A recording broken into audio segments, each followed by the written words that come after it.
வணக்கம். இது ஆதித்த கரிகாலனின் காலச்சக்கரம் பாகம் அல்ல இறுதி அத்தியாயம். அருள்மொழிவர்மா.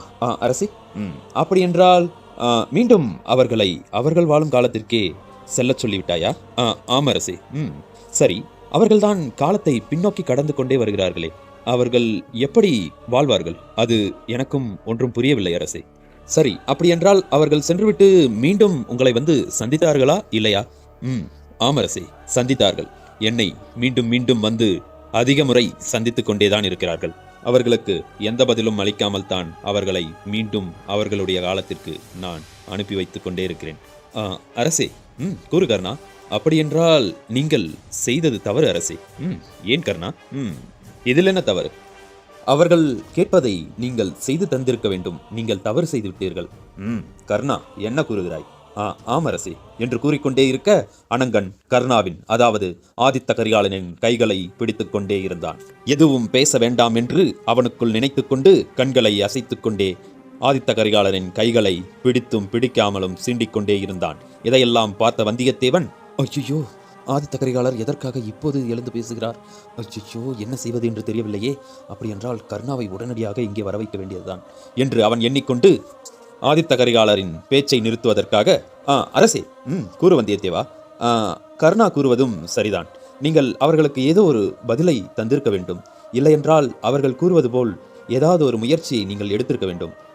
ஆம் வந்தியத்தேவா, நீ கூறியது போல் நான் ஏதாவது ஒரு முயற்சியை எடுத்திருக்கத்தான் வேண்டும். இருந்தாலும் அவர்கள் கூறியது மீண்டும் ஆதித்த கரிகாலனை, அதாவது என் அண்ணனை மீண்டும் இழக்க கோரி அவர்கள் கேட்கிறார்கள். இதற்கு நீ ஒப்புக்கொள்வாயா வந்தியத்தேவா? இல்லை அரசே. அது இல்லாமல் வேறு ஏதாவது வழி இருக்கிறதா என்று முயற்சி எடுத்திருக்கலாம் அல்லவா? ஆமாம், முயன்றிருக்கலாம் தான். ஆனால் நான் அப்போது எந்த முயற்சியும் நான் எடுக்கவில்லை. அதுதான் ஏன் என்று கேட்கிறேன் அரசே. அது இறுதியாக ஆதித்த கரிகாலனை மீண்டும் மரணிக்க வைக்கக்கூடிய ஒரு சூழ்நிலையில் தான் வந்து நிற்கும். அரசே, அப்படி என்றால் அவர்களுடைய வாழ்க்கை? வந்தியத்தேவா, அரசே, என்ன கேள்வி இது? இல்லை அரசே, அப்படியென்றால் அவர்களுடைய வாழ்க்கை என்னாவது என்று கேட்கிறேன். அதை பற்றி எனக்கு கவலை இல்லை அரசே. கூறு கர்ணா. நீங்களா இப்படி பேசுகிறீர்கள்? ஆமாம், நான் தான்.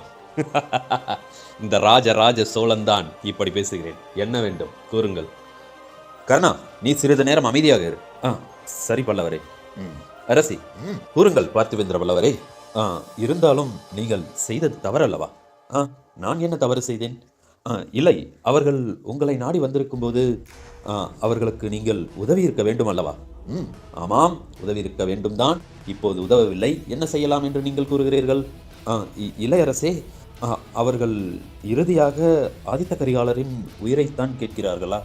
அதைத்தான் அவர்கள் உண்மையாக கூறுகிறார்களா என்று நீங்கள் முழுவதுமாக அவர்களை கேட்டறிந்தீர்களா என்று கேட்கிறேன். அதைத்தான் தெளிவாக கூறுகிறானே சொக்கநாதன். அவர்கள் இறுதியாக வந்து நிற்பது ஆதித்த கரிகாலரின் உயிரை எடுப்பதற்குத்தான். அரசே, கூறுங்கள் பார்த்திபேந்திர பல்லவரே. இல்லை, இதற்கு வேறு ஏதாவது வழி?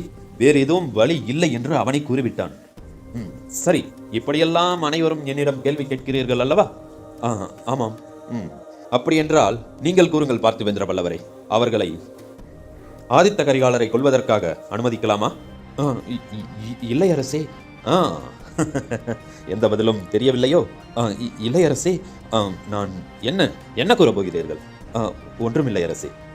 கர்ணா, அரசே, நீ கூறு, என்ன செய்யலாம்? அரசே, ஒரு நிமிடம்.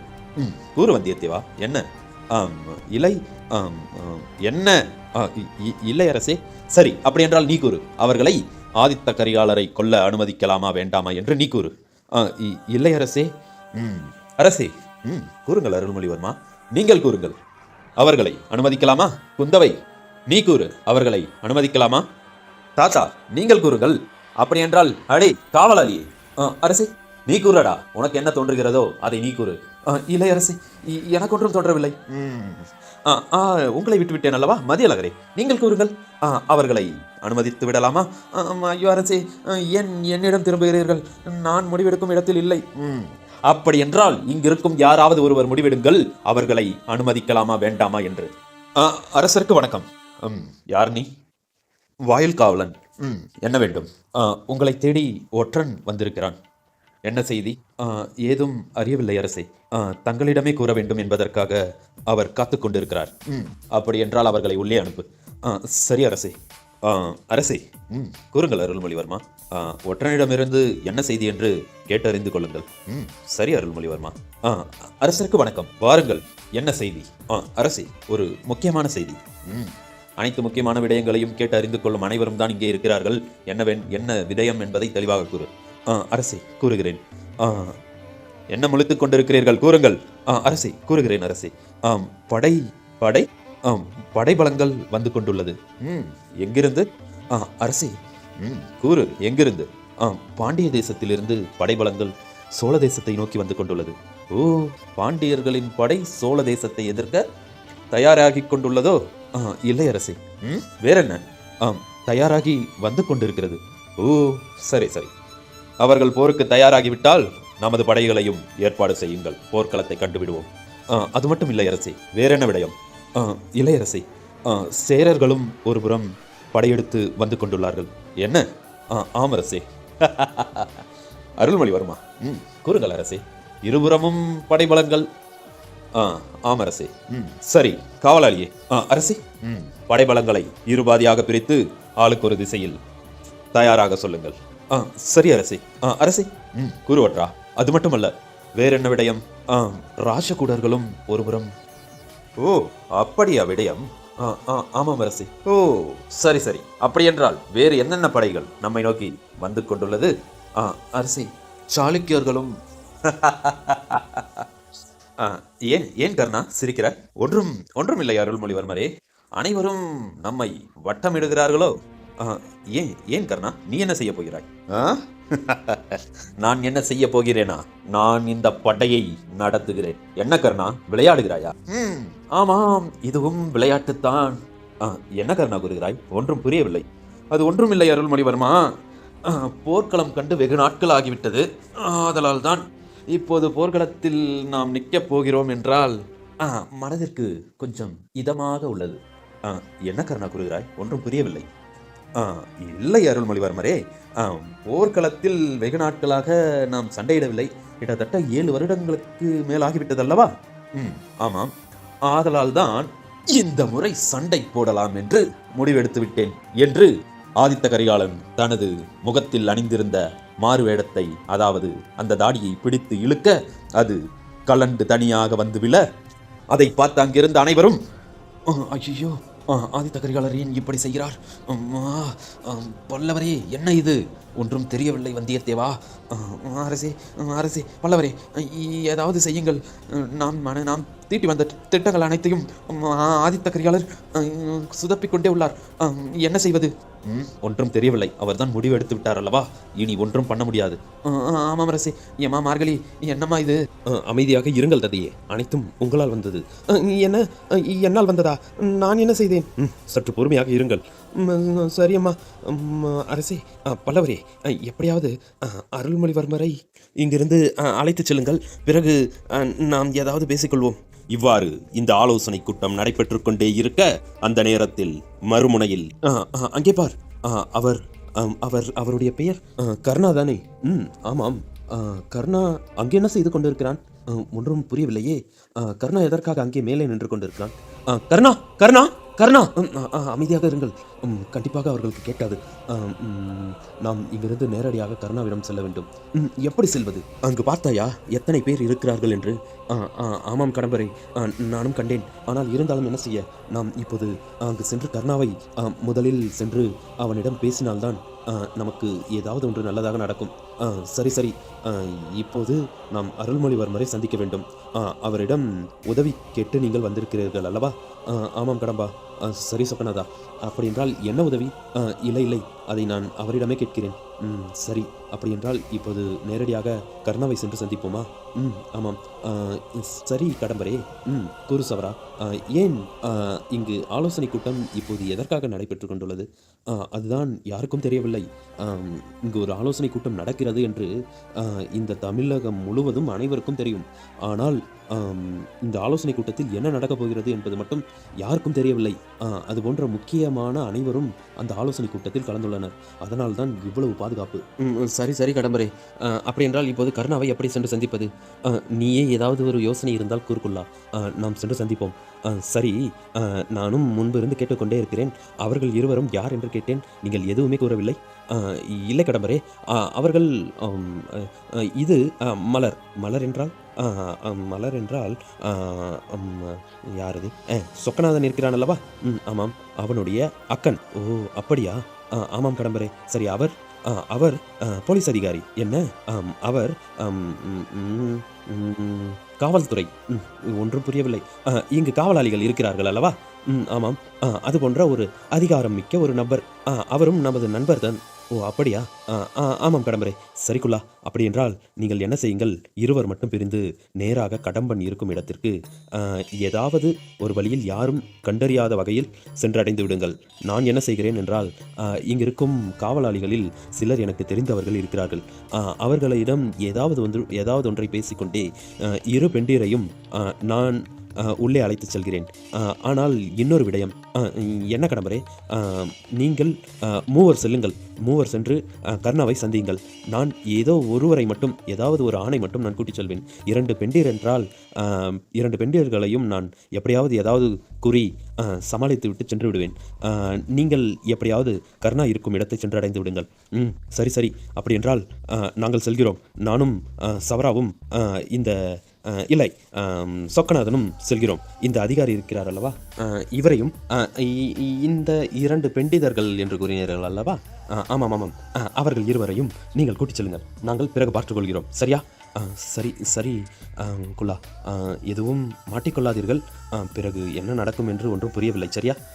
சரி சரி சரி கடம்பரே, நாங்கள் செல்கிறோம் என்று குல்லாவும் சவராவும் பிரசாத்தும் ஒரு வழியாக செல்ல, கலாவும் மலரும் சிவம் மற்றும் கடம்பன் இவர்கள் நேர் வழியில் சென்று அங்கிருக்கும் காவலாளியிடம், அடே அடே, வா கடம்பா, எப்போது வந்தாய்? நான் இப்போதுதான் வந்தேன். என்ன செய்து கொண்டிருக்கிறாய்? பார்த்தால் தெரியவில்லையா? காவல். ஓ, உள்ளே என்ன ஆலோசனை கூட்டம்? ஒன்றும் புரியவில்லை. அது ஒன்றும் எனக்கும் தெரியவில்லையடா. என்னவென்று தெரியவில்லை. நீ எதற்காக இங்கே வந்தாய்? இல்லை, நான் அருள்மொழிவர்மரை சென்று சந்திக்க வேண்டும். என்ன? ஆமாமடா, அருள்மொழிவர்மரை சென்று சந்திக்க வேண்டும். இந்த இருவர் மற்றும் இந்த நபர், இந்த மூவரும் அருள்மொழிவர்மரிடம் ஏதோ ஒரு செய்தியை கடத்துவதற்காக வந்துள்ளார்கள். என்னடா கூறுகிறாய்? ஆமாமடா. சரி, உனக்கு வேறொரு விடயம் என்னவென்று தெரியுமா கடம்பா? என்ன விடயம்? ஒன்றுமில்லையடா. ராஷகூடர்கள் ஒருபுறம் சோழ தேசத்தின் மீது போர் தொடுத்து வருகிறார்கள் என்ற செய்தி. ஆமாம், அந்த விடயத்தை நானும் கேட்டறிந்தேன். என்னடா படை போர்க்களம் என்று கூறியும் தெளிவாக பேசுகிறாய்? ஆமாமடா, போர்க்களம் என்று எனக்கு முன்னரே தெரியும்.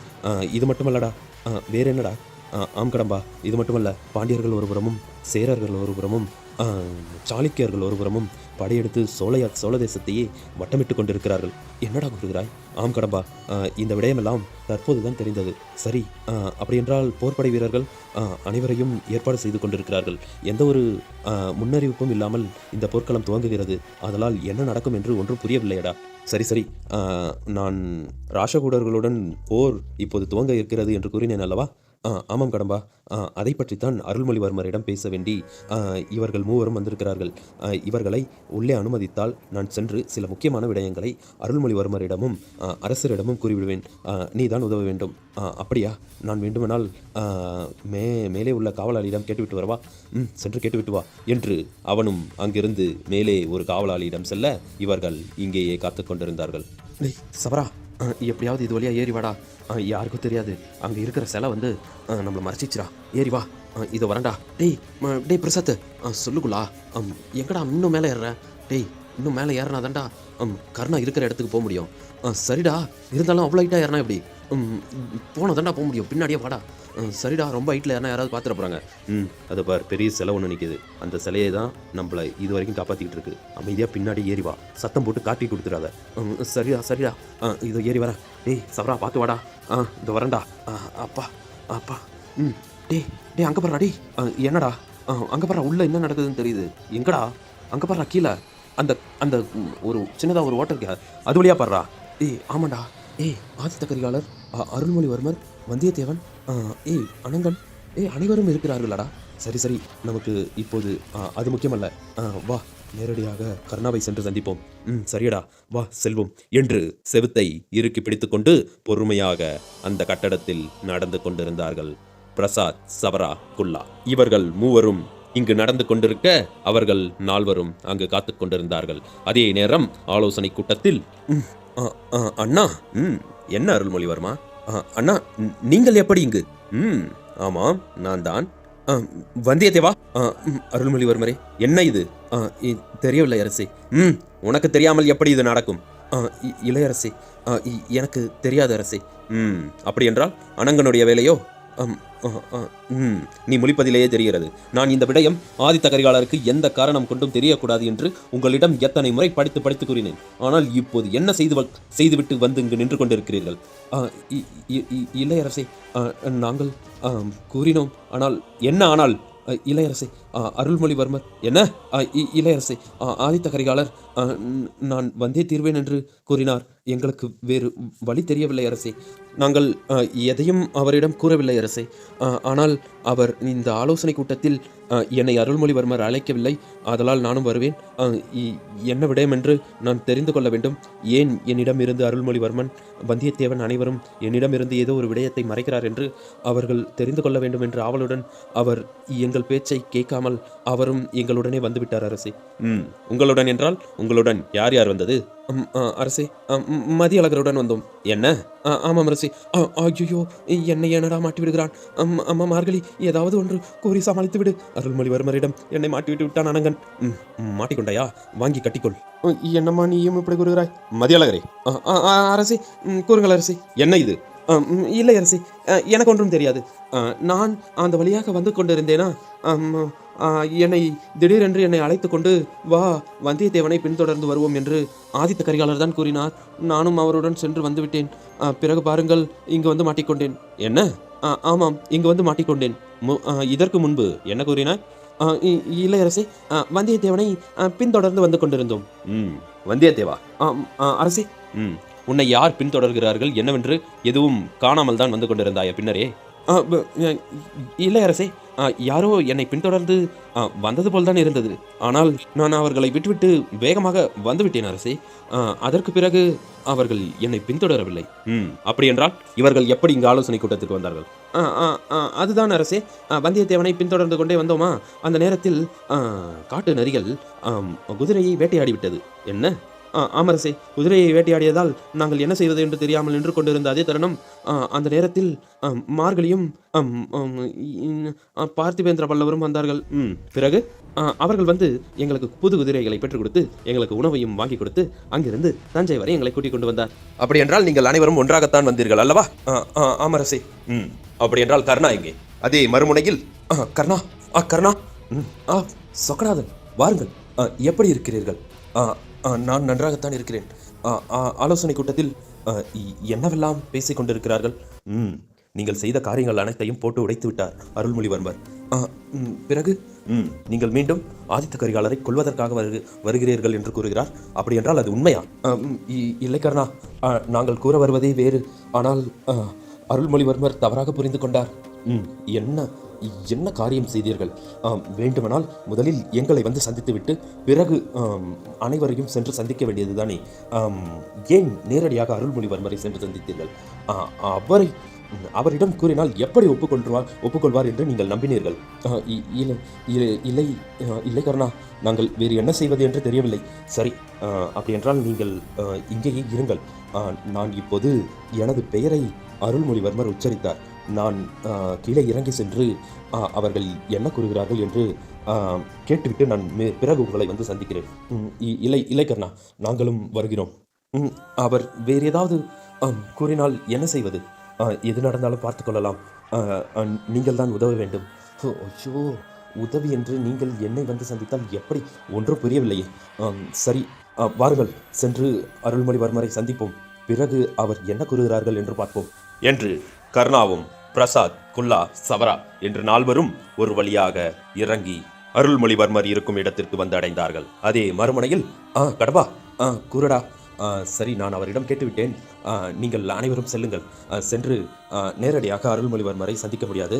அங்கு இருக்கும் காவலாளியிடம் செய்தியை கூறி அனுப்பி அவர்கள் அனுமதித்தால் பிறகு நீங்கள் சென்று அருள்மொழிவர்மரை சந்தியுங்கள். புரிகிறதா?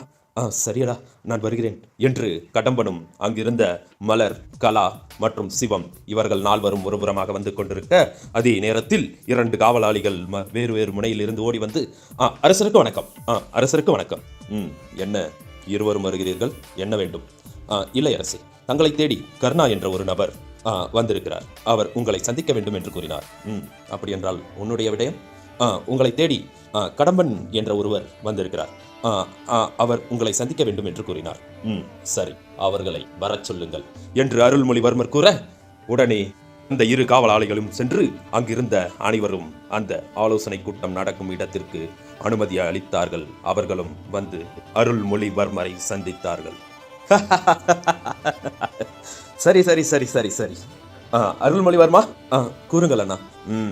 நீங்கள் தான் கூறினீர்களே சொக்கநாதன் என்று, அது இவர்கள் தானோ? ஆமாம் அரசே.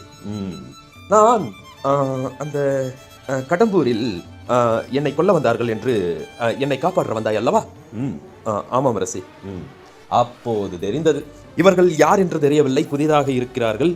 இவர்கள் கூறி என்னை காப்பாற்ற இலங்கையில் இருந்து அருள்மொழிவர்மன் கடம்பூருக்கு வந்திருக்கிறான் என்று நான் எண்ணி பார்த்ததில் தவறில்லை. என்ன எண்ணி பார்த்தீர்கள்? அதுதான் இப்போது கண்டுவிட்டேனே. சொக்கநாதன், சவரா, குல்லா மற்றும் கலா இவர்கள் தானே? ஆம் ஆதித்தா. சரி, சொக்கநாதா, கூறுங்கள் அரசே. வெகு நாட்கள் ஆகிவிட்டதல்லவா உன்னை சந்தித்து? என்ன அரசை கூறுகிறீர்கள்? அன்று ஒரு நாள் சந்தித்தோம். பிறகு அதிலிருந்து இதுவரை உங்களை சந்திக்கவே இல்லை. அப்போது அருள்மொழிவர்மன் கூறினான், முக்கியமான வேலை ஒன்று உள்ளது, ஆதலால் அவர்கள் அங்கிருந்து புறப்பாடாகிவிட்டார்கள், நீங்கள் சென்று விட்டீர்கள் என்று கூறினான். அப்போது ஒருவன் சண்டையிட்டானே, சவரா, வா வா வா வா வா, எப்படி இருக்கிறாய்? அரசே, நலம்தான்.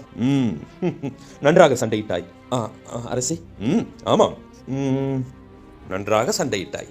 சரி அரசே. அருள்மொழிவர்மா, அரசே, இவர்கள் என்ன விடயத்திற்காக இங்கு வந்தார்களோ அதுவெல்லாம் பிறகு பேசிக்கொள்ளலாம். சரி அண்ணா. இப்போது நாம் நம்மை எதிர்த்து வரும் போர் படை வீரர்களை எதிர்த்து நிற்க வேண்டிய தருணம் இது. ஆமண்ணா. ஆதலால் படையை தயார் செய்யுங்கள். இன்று இரவு முடிந்து நாளை காலை விடிந்தவுடன் போர்க்களத்தில் நமது ஆட்டத்தை துவங்க வேண்டும் என்று ஆதித்த கரிகாலன் கூறிவிட்டு, கர்ணா, அரசே, இங்கு வா. இதோ வருகிறேன் அரசே. இதற்கு முன்னர் என்னை பார்த்திருக்கிறாயா? இல்லை அரசே. நானும் உன்னை பார்த்ததில்லை. உன்னை வைத்து பெரிய கதைகளை கூறிக்கொண்டிருக்கிறார்களே, அப்படி என்ன உன்னுடைய கதை? இளையரசே, எனது கதை சொல்லிக்கொள்ளும் அளவிற்கு பெரிய கதையெல்லாம் ஒன்றுமில்லை. அப்படியா? ஆமாம் அரசே. அப்படித்தான் என் வாழ்விலும் சொல்லிக்கொள்ளும் அளவிற்கு பெரிய கதையெல்லாம் ஒன்றும் இல்லை. ஆனால் அருள்மொழிவர்மன் ஏன் என்னை காப்பாற்ற இப்போது துடித்துக் கொண்டிருக்கிறான் என்று தெரியவில்லை. அரசே, ஆமாம். சரி, அதெல்லாம் இருக்கட்டும், பிறகு பேசிக்கொள்ளலாம். கர்ணா, கூறுங்கள் அரசே. இவர்களுடைய பெயர்கள் அனைத்தும் உமக்கு தெரியுமா? தெரியும் அரசே. யார் யார்? இவர் சொக்கநாதன், இவர் குல்லா, அவர் சவரா, இவர் கலா, வேறு யாரும் எனக்கு தெரியவில்லை அரசே. அப்படி என்றால் அவர்கள் யார்? அரசே, ஆதித்த கரிகாலரே. கூறு குல்லா. அவர் கலா, இவர் மலர், அதாவது சொக்கநாதனின் சொந்த அக்கன். ஓ, அப்படியா குல்லா? ஆம் ஆதித்த கரிகாலரே. ஆம் அரசே. சரி, கூறுங்கள் அரசே, அவர் யார்? அவர் சிவம். அவர் யார், எப்படி கூறுவது? அவர் எங்களுக்கு உதவி செய்ய வந்த ஒரு நல்ல மனிதன். ஓ, நல்ல மனிதன். ஆம் அரசே. சரி, இருக்கட்டும். நீங்கள் அனைவரும் என்னுடன் வாருங்கள். எங்க அரசே? வாருங்கள். அருள்மொழிவர்மர் எங்கு கூப்பிட்டாலும் செல்வீர்கள், ஆனால் நான் அழைத்தால் வரமாட்டீர்களோ? அப்படியெல்லாம் ஒன்றும் இல்லை அரசே. நீங்கள் எங்கு கூப்பிட்டாலும் நாங்கள் ஓடோடி வந்து விடுவோம். நீங்கள் ஒன்றும் கவலைப்பட வேண்டாம். நான் கவலைப்படுகிறேனா? இல்லை அரசே, அப்படி கூறினேன். சரி, வாருங்கள் செல்வோம். அண்ணா, அண்ணா, கூறு அருள்மொழிவர்மா. இப்போது எதற்காக அவர்களை அழைத்துச் செல்கிறீர்கள்? நம்பிக்கை இல்லை. என்ன நம்பிக்கை இல்லை அருள்மொழிவர்மா? நீங்கள் கூறுவது புரியவில்லை ஆதித்த கரிகாலரே. எனக்கு இவர்கள் அடுத்த நொடி உயிரோடு இருப்பார்களா என்று எனக்கு நம்பிக்கை இல்லை. அண்ணா, ஆம் அருள்மொழிவர்மா, நம்மை சுற்றி பல போர் படைகள் குவிந்து கொண்டிருக்கிறதல்லவா? ஆம் ஆதித்த கரிகாலரே. ஆதலால் தான் கூறுகிறேன், இவர்களுக்கு எந்த ஒரு பாதிப்பும் வரக்கூடாது.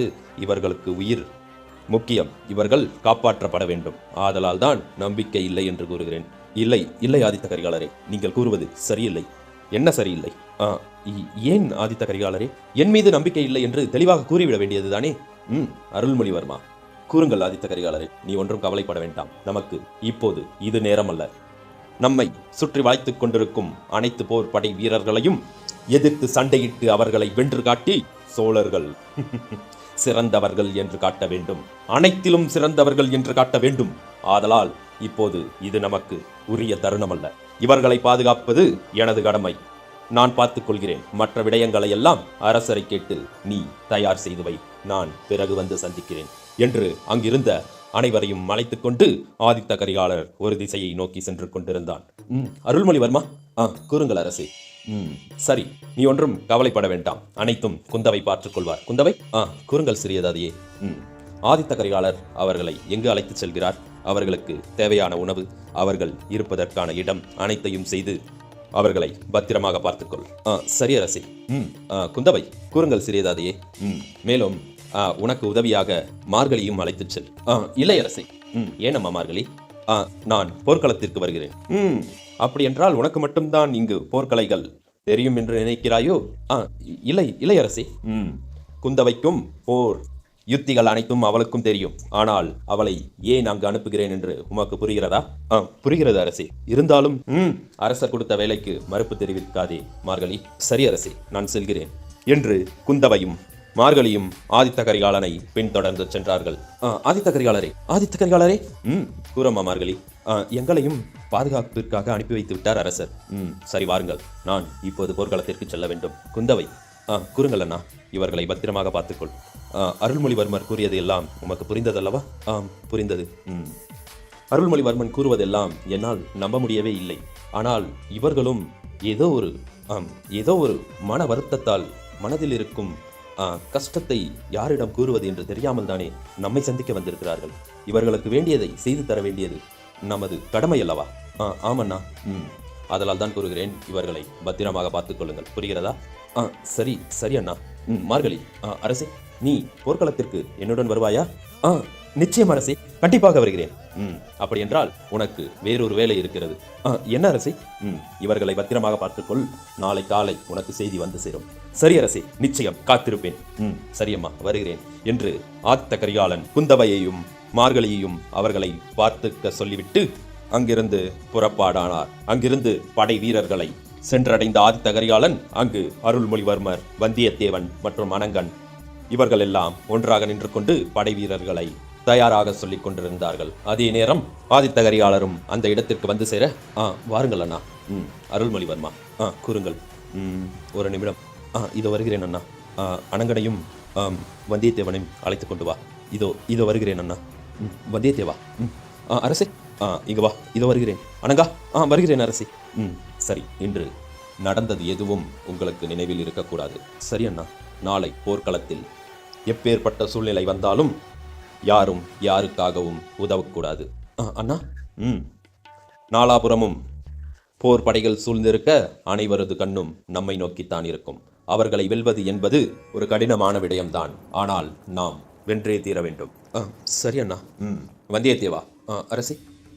நீ ராஷ்டிரகூடர்களை பாற்றுக்கொள். சரி அரசே. அனங்கா. அரசே. நீ சாளுக்கியர்களை பாற்றுக்கொள். சரி அரசே. அருள்மொழிவர்மா. அரசே. நீ சேரர்களை பாற்றுக்கொள். சரி அரசே. நீங்கள்? நான் பாண்டிய தேசத்தை எதிர்கொள்கிறேன். அரசே, இதில் ஒரு சின்ன விடயம். என்ன வந்தியத்தேவா? நீங்கள் சேர தேசத்தை நோக்கி உங்களுடைய போர்ப்படையை செலுத்தினால் என்ன? ஏன்? இளையரசே, பாண்டியர் பாண்டியர்கள்? இளையரசே. புரிகிறது. பாண்டியர்கள் இதற்கு முன்னரே என் மீது கோபத்தில் இருக்கிறார்கள் அல்லவா? ஆமரசே. அதனால் தான் நானும் கூறுகிறேன், இப்போதும் பாண்டியர்களை நானே எதிர்த்து நிற்கிறேன். சரி அரசே. படை தளபதிகள் எங்கே? அரசே, இதுதான் இருக்கிறோம். படை வீரர்களை தயார் செய்து கொண்டிருக்கிறோம். படை வீரர்கள் அனைத்தும் 4ஆக பிரிய வேண்டும். அரசே. ஆமாம், 4ஆக பிரிய வேண்டும். அரசே, நான்காக பிரிய வேண்டும் என்றால் சேரர்களும் பாண்டியர்களும் பெரும்படை அல்லவா? அவர்களுக்கு அதிகமான ஆட்கள் தேவைப்படும் அல்லவா? இருக்கும் ஆட்களை சரிபாதியாக பிரித்து 4ஆக பிரியுங்கள். சரி அரசே. செல்லுங்கள். அரசே. கூறு அனகா. எப்படி அரசே? அந்த தளபதி கூறுவது போல் பாண்டியர்களும் சேரர்களும் பெருவாரியான மக்கள் அல்லவா? படை வீரர்கள் அல்லவா? அவர்களை எதிர்க்க சரிபாதியான படைபலம் தேவைப்படும் அல்லவா? அருள்மொழிவர்மா. அரசே. எவ்வளவு படை வந்தாலும் நீ ஒருவன் பார்த்துக்கொள்வாய் அல்லவா? கண்டிப்பாக பார்த்துக்கொள்வேன் அரசே. அப்படி என்றால் எவ்வளவு படைபலங்கள் வந்தாலும் என்னாலும் தனியாக பார்த்துக்கொள்ள முடியும் அல்லவா? ஆம் அரசே, உங்களாலும் பார்த்துக்கொள்ள முடியும். வந்தியத்தேவா. அரசே. எவ்வளவு பெரிய படைபலங்கள் இருந்தாலும் நீ தனியாளாக பார்த்துக்கொள்வாய் அல்லவா? என்னால் பார்த்துக்கொள்ள முடியும் அல்ல அரசே. அனங்கா. அரசே, இப்போது கூறு. படைபலங்கள் யார் யாருக்கெல்லாம் எப்படி தேவைப்படும் என்று. இல்லை அரசே, படைபலங்கள் சரிபாதியாகவே பிரிக்கலாம். அரசருக்கு வணக்கம். வா காவலாளியே, என்ன விடயம்? நம்முடைய குறுநில மன்னர்கள் எல்லாம் அவர்களுடைய படைபலங்களை திரட்டிக்கொண்டு தற்போது தஞ்சையை நோக்கி வந்து கொண்டிருப்பதாக செய்தி வந்தது. காலதாமதம் இல்லாமல் பயணித்து வருகிறார்கள். இன்னும் சற்று நேரத்தில் வந்து விடுவதாக செய்தி வந்துள்ளது. சரி, செல்லுங்கள். நன்றி அரசே. படைபலங்களை சரிபாதியாக பிரியுங்கள். வந்தியத்தேவன், அருள்மொழிவர்மன், ஆதித்த கரிகாலன் மற்றும் மணங்கன் இவர்கள் நால்வரும் தனித்தனியாக பிரிந்து உங்களுக்கு கீழே 10 தளபதிகளை தேடி கண்டுபிடிக்க வேண்டும். அரசே, புரியவில்லை. நீங்கள் உங்களுக்கு கீழே 10 படை பிரிவுகளாக பிரித்து அந்தந்த படைக்கு ஒரு தளபதியை போட வேண்டும். அந்த ஒவ்வொரு தளபதியும் வில்வித்தையிலும் வாழ்வித்தையிலும் சண்டையிலும் அவரவர்கள் தனித்தனி திறமையை வளர்த்தவர்களாக படைத்தளபதிகள் இருக்க வேண்டும். சரி அரசே, உத்தரவு. மற்றும் அருள்மொழிவர்மா. கூறுங்கள் அண்ணா. பார்த்திவேந்திர பல்லவர் இங்கே. அதோ வருகிறார். வாருங்கள் பார்த்திவேந்திர பல்லவரே. கூறுங்கள் ஆதித்த கரிகாலரே, நீங்கள் எந்த முனையில் நின்று எதிர்கொள்ளப் போகிறீர்கள்? அரசே. கூறுங்கள். இங்குதான் அனங்கனுடன் நான் நின்று போர் செய்கிறேன். என்ன, அனங்கனுடனா? ஆமாம். அப்படி என்றால் வந்தியத்தேவனுடன் நிற்க மாட்டீர்களோ? இளையரசே, வந்தியத்தேவன் ஒரு முரடு பிடித்தவன். அவன் பாற்றுக்கொள்வான். நான் அனங்கனுடன் நிற்கிறேன். நீங்கள் எந்த திசையில் வேணாலும் செல்லுங்கள். உங்களுக்கு எதுவும் கூறுவதற்கு ஒன்றுமில்லை. நகைச்சுவையோ? இளையரசே, அப்படியெல்லாம் ஒன்றுமில்லை. இங்க இருக்கும் முக்கிய படை வீரர்களை அழைத்து வாருங்கள். உத்தரவு அரசே என்று கூறிவிட்டு ஒரு காவலாளி செல்ல அவன் நேராக சென்று அங்கிருந்த படை வீரர்களில் ஒரு 10 பேரை அழைத்து வந்தான். உங்களுக்கு என்னென்னலாம், அதாவது சண்டையிடும் போது என்னென்ன குறுக்கு வழிகள் தெரியும்? அரசே. கேட்டதற்கு பதில். இல்லை அரசே, குறுக்கு வழி எதுவும் எங்களுக்கு தெரியாது அரசே. அப்படி என்றால் நேரடியாக நின்று சண்டையிடுவீர்களோ? இல்லை அரசே. இப்பொழுதுதான் கூறினீர்கள் குறுக்கு வழி எதுவும் இல்லை என்று. பிறகு? இல்லை அரசே, நாங்கள் வில்லம்பை பயிற்சி எடுத்தவர்கள் அரசே. பதறாமல் தெளிவாக கூறு. இதோ கூறுகிறேன் அரசே. வில்லம்பை பயிற்சி எடுத்தவர்கள் நாங்கள் அரசே. நாங்கள் வில்லம்பில் சிறிது மாற்றங்களை செய்து வைப்போம். என்ன மாற்றம்? வில்லம்பில் அதனுடைய கூர்மையான பகுதியில் சிறிது வளைவு நெளிவுகளை, அதாவது பாம்பின் வளைவு நெளிவுகளை போன்று பலவற்றை செய்து வைப்போம் அரசே. எதற்காக அது? அரசே, ஒரு வில்லம்பு வேகமாக செல்லும் போது அதனுடைய வேகத்தை அதிகரித்தாலும், அதாவது அந்த பாம்பு போன்ற வடிவம் அந்த வேகத்தை அதிகரிக்கும். ஆனால் அதே நேரம் வேகத்தை குறைத்து விடும் அரசே. ஒன்றும் புரியவில்லை நீங்கள் கூறுவது. இல்லை அரசே, ஒரு வில்லம்பு வேகமாக செல்கிறது என்று வைத்துக் கொள்ளுங்கள். சரி, அதே அம்பு எதிரியின் அருகில் செல்லும் போது அதனுடைய வேகம் இன்னும் அதிகமாக இருந்தால் தானே எதிரியின் நெஞ்சில் பாய்ச்ச முடியும். ஆமாம், அதுபோன்றுதான் அரசே. நாங்கள் வில்லம்பை அது போன்ற சில சுழற்சியின் மூலமாக செய்யும் போது வில்லம்புகள் தடுமாறி வேறேதோ திசைக்கு செல்வது போன்று செல்லும் அரசே. சரி, அப்போது கேடயங்களை வைத்து எதிரி படையினர் மறைத்தாலும் அது எதிரி படையின் கேடயத்திலும் குத்தாது. அதுவே அந்த இடத்தில் மனிதர்களே நின்றாலும் அவர்களை துளைக்காது அரசே. என்னென்னவோ கூறிக்கொண்டிருக்கிறீர்கள், ஒன்றும் புரியவில்லை. ஆமரசே, முழுமையாக கூறிவிடுகிறேன், கேளுங்களேன். கூறு. அதுபோன்று முதல் முறை நாம் அம்பை செலுத்தும் போது அனைவரும் கேடயத்தை வைத்து மறைத்துக் கொள்வார்கள். சரி, அப்போது நாம் இது போன்ற அம்பை பயன்படுத்தி அவர்கள் மீது இந்த அம்பை செலுத்தும் போது இந்த அம்பை பார்த்துவிட்டு அவர்கள் எண்ணக்கூடும். அவர்கள் மனதுக்குள் எண்ணக்கூடும். என்ன எண்ணுவார்கள்? அவர்கள், அதாவது எதிரி படையினர் தரமற்ற ஆயுதங்களைத்தான் வைத்துக் கொண்டிருக்கிறார்கள் என்று அவர்களுக்கு ஒரு மன நினைவை உருவாக்கி விடுவோம். சரி, அப்படி உருவாக்கும் போது அடுத்த கணம் சங்கு முழங்கும் போது மீண்டும் நல்ல அம்பை கொண்டுள்ள அம்புகளை எரியும் போது அவர்கள் கேடயத்தை வைத்து அதாவது 100 பேர் இருக்கும் இடத்தில் 100 பேரும் கேடயத்தை வைத்து மறைக்கும் இடத்தில் ஒரு 20 பேர் கேடயத்தை வைத்து மறைப்பார்கள். மீதி 80 பேர் அவர்கள் கேடயத்தை வைத்து மறைக்காவிட்டாலும் ஒன்றும் நடக்காது என்று அவர்கள் கேடயத்தை பயன்படுத்த மாட்டார்கள் அரசே. ஓ, அப்படி ஒன்று இருக்கிறதோ? ஆம் அரசி. அருள்மொழிவர்மா.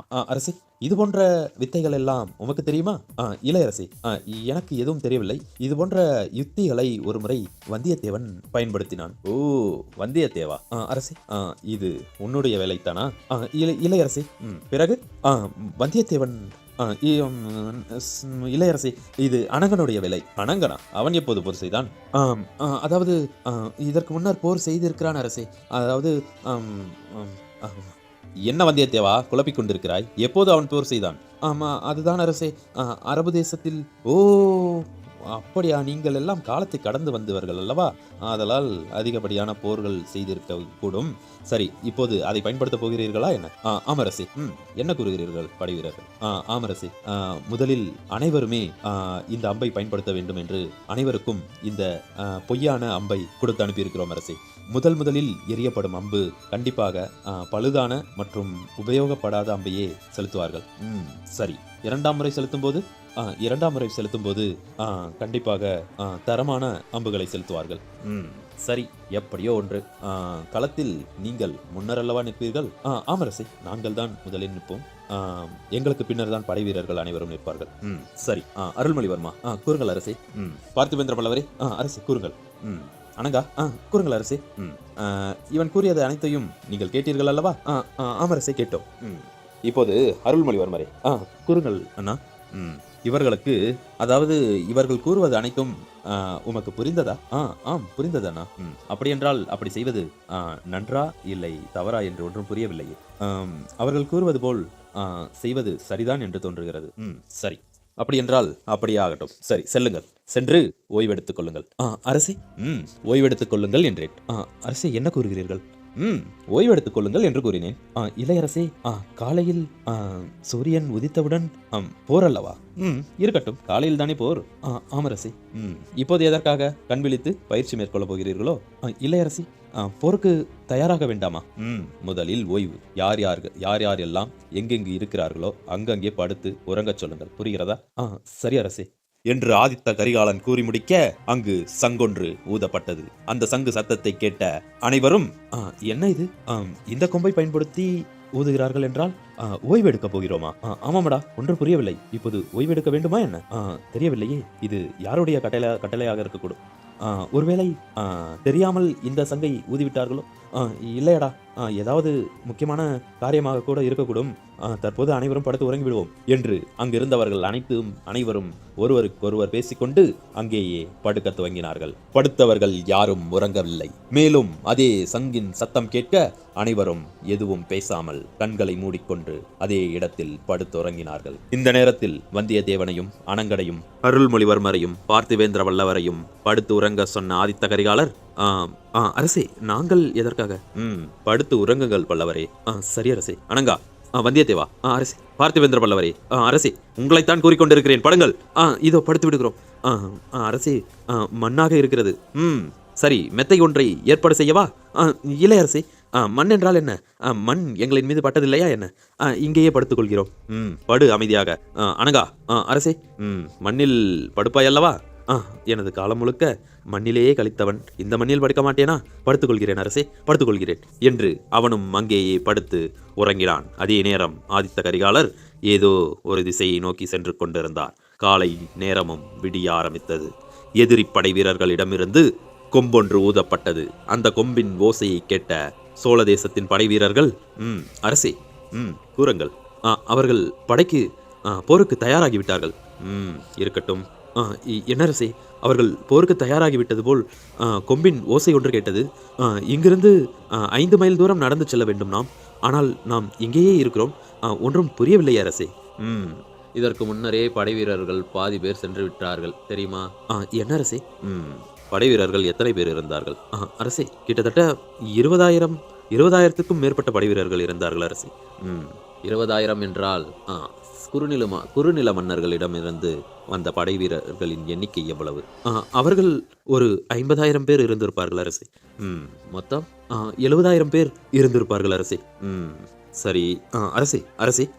கூறு அனங்கா. என்ன அரசே? கண்களை விழித்து பாருங்கள். கண்களை விழித்து பார்த்தால் என்ன செய்ய போகிறாய்? ஐயோ, ஆதித்த கரிகாலரை எழுங்கள்.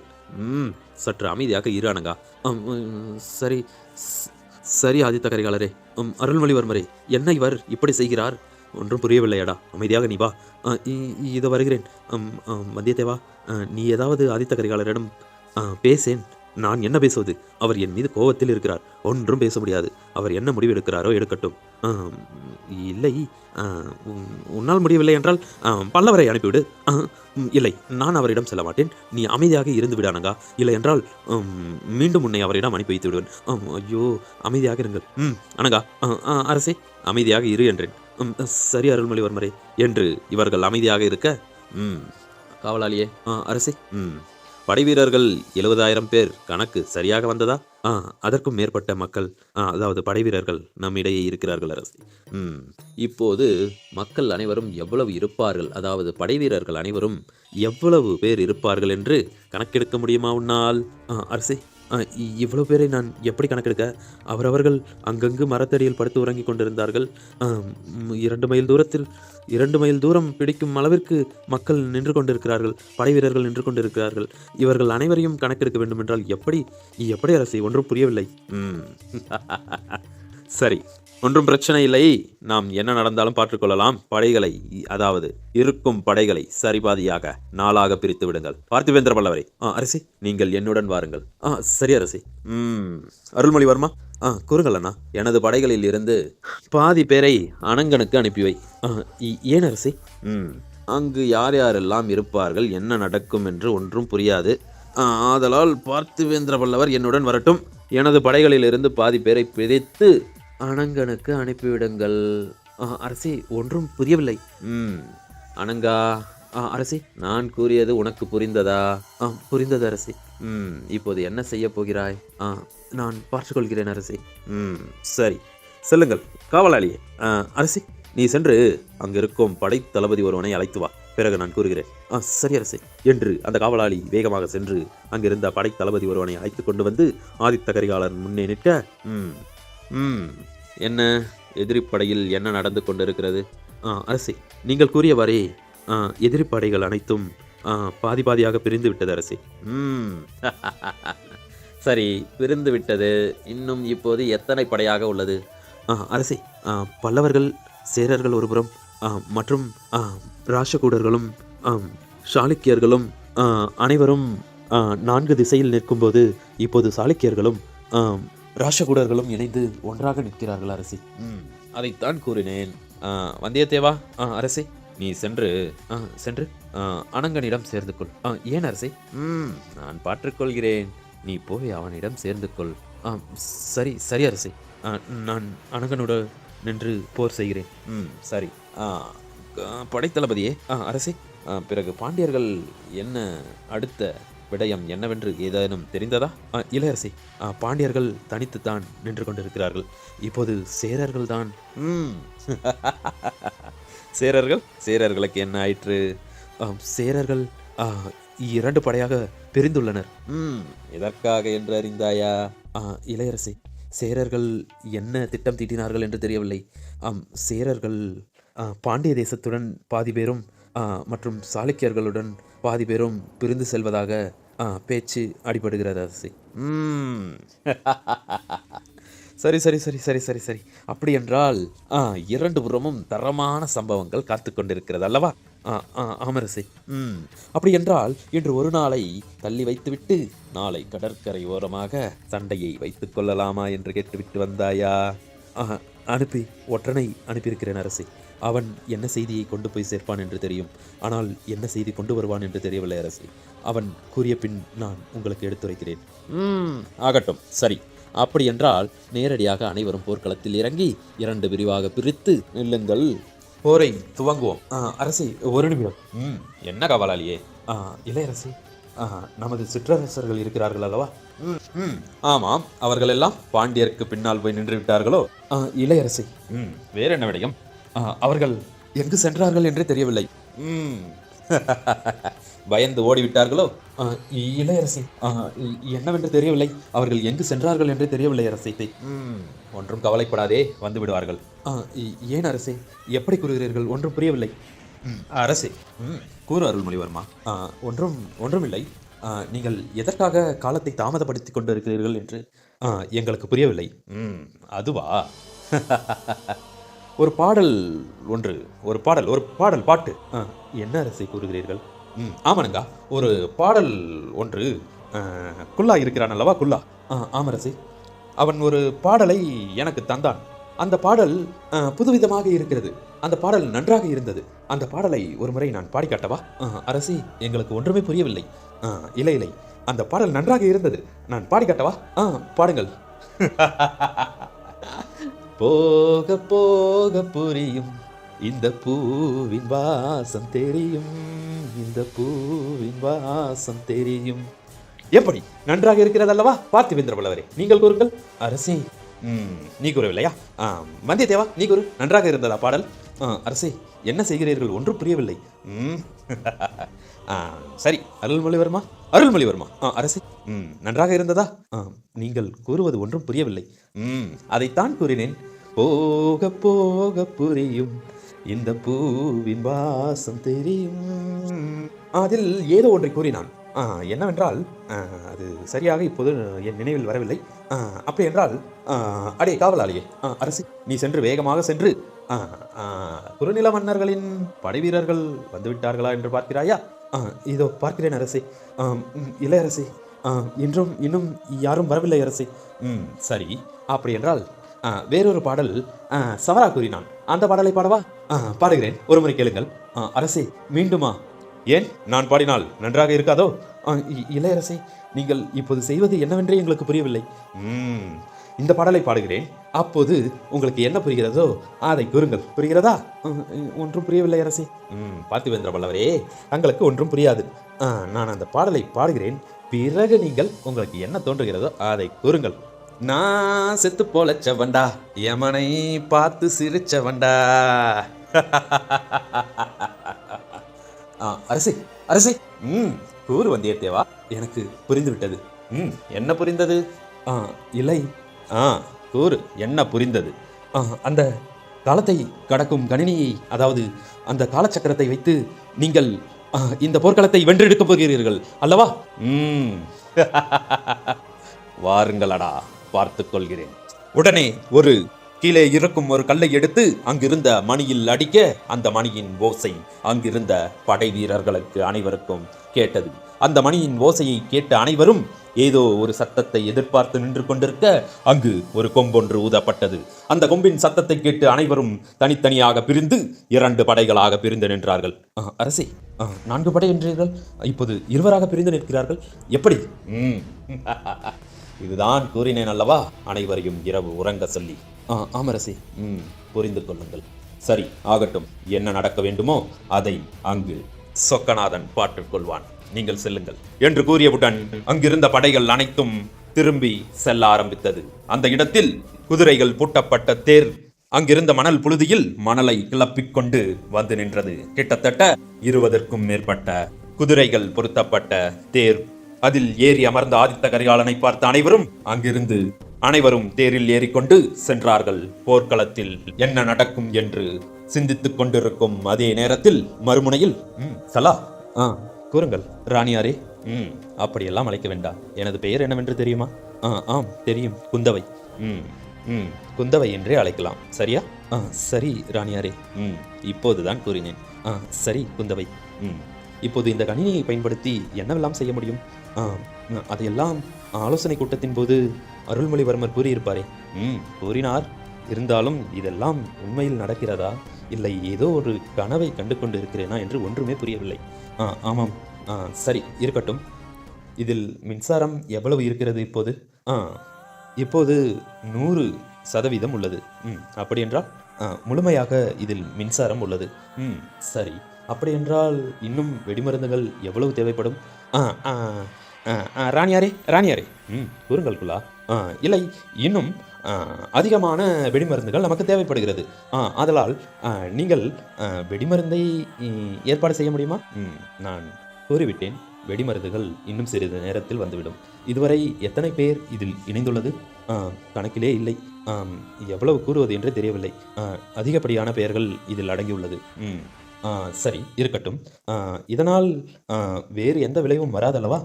புரியவில்லை குந்தவையாரே. இல்லை மலர், வேறு எதுவும் பிரச்சனை ஏதேனும் வருமா என்று எங்களால் என்ன கூற முடியும்? நாங்கள் உங்களிடம் உதவி கேட்டு வந்தோம்.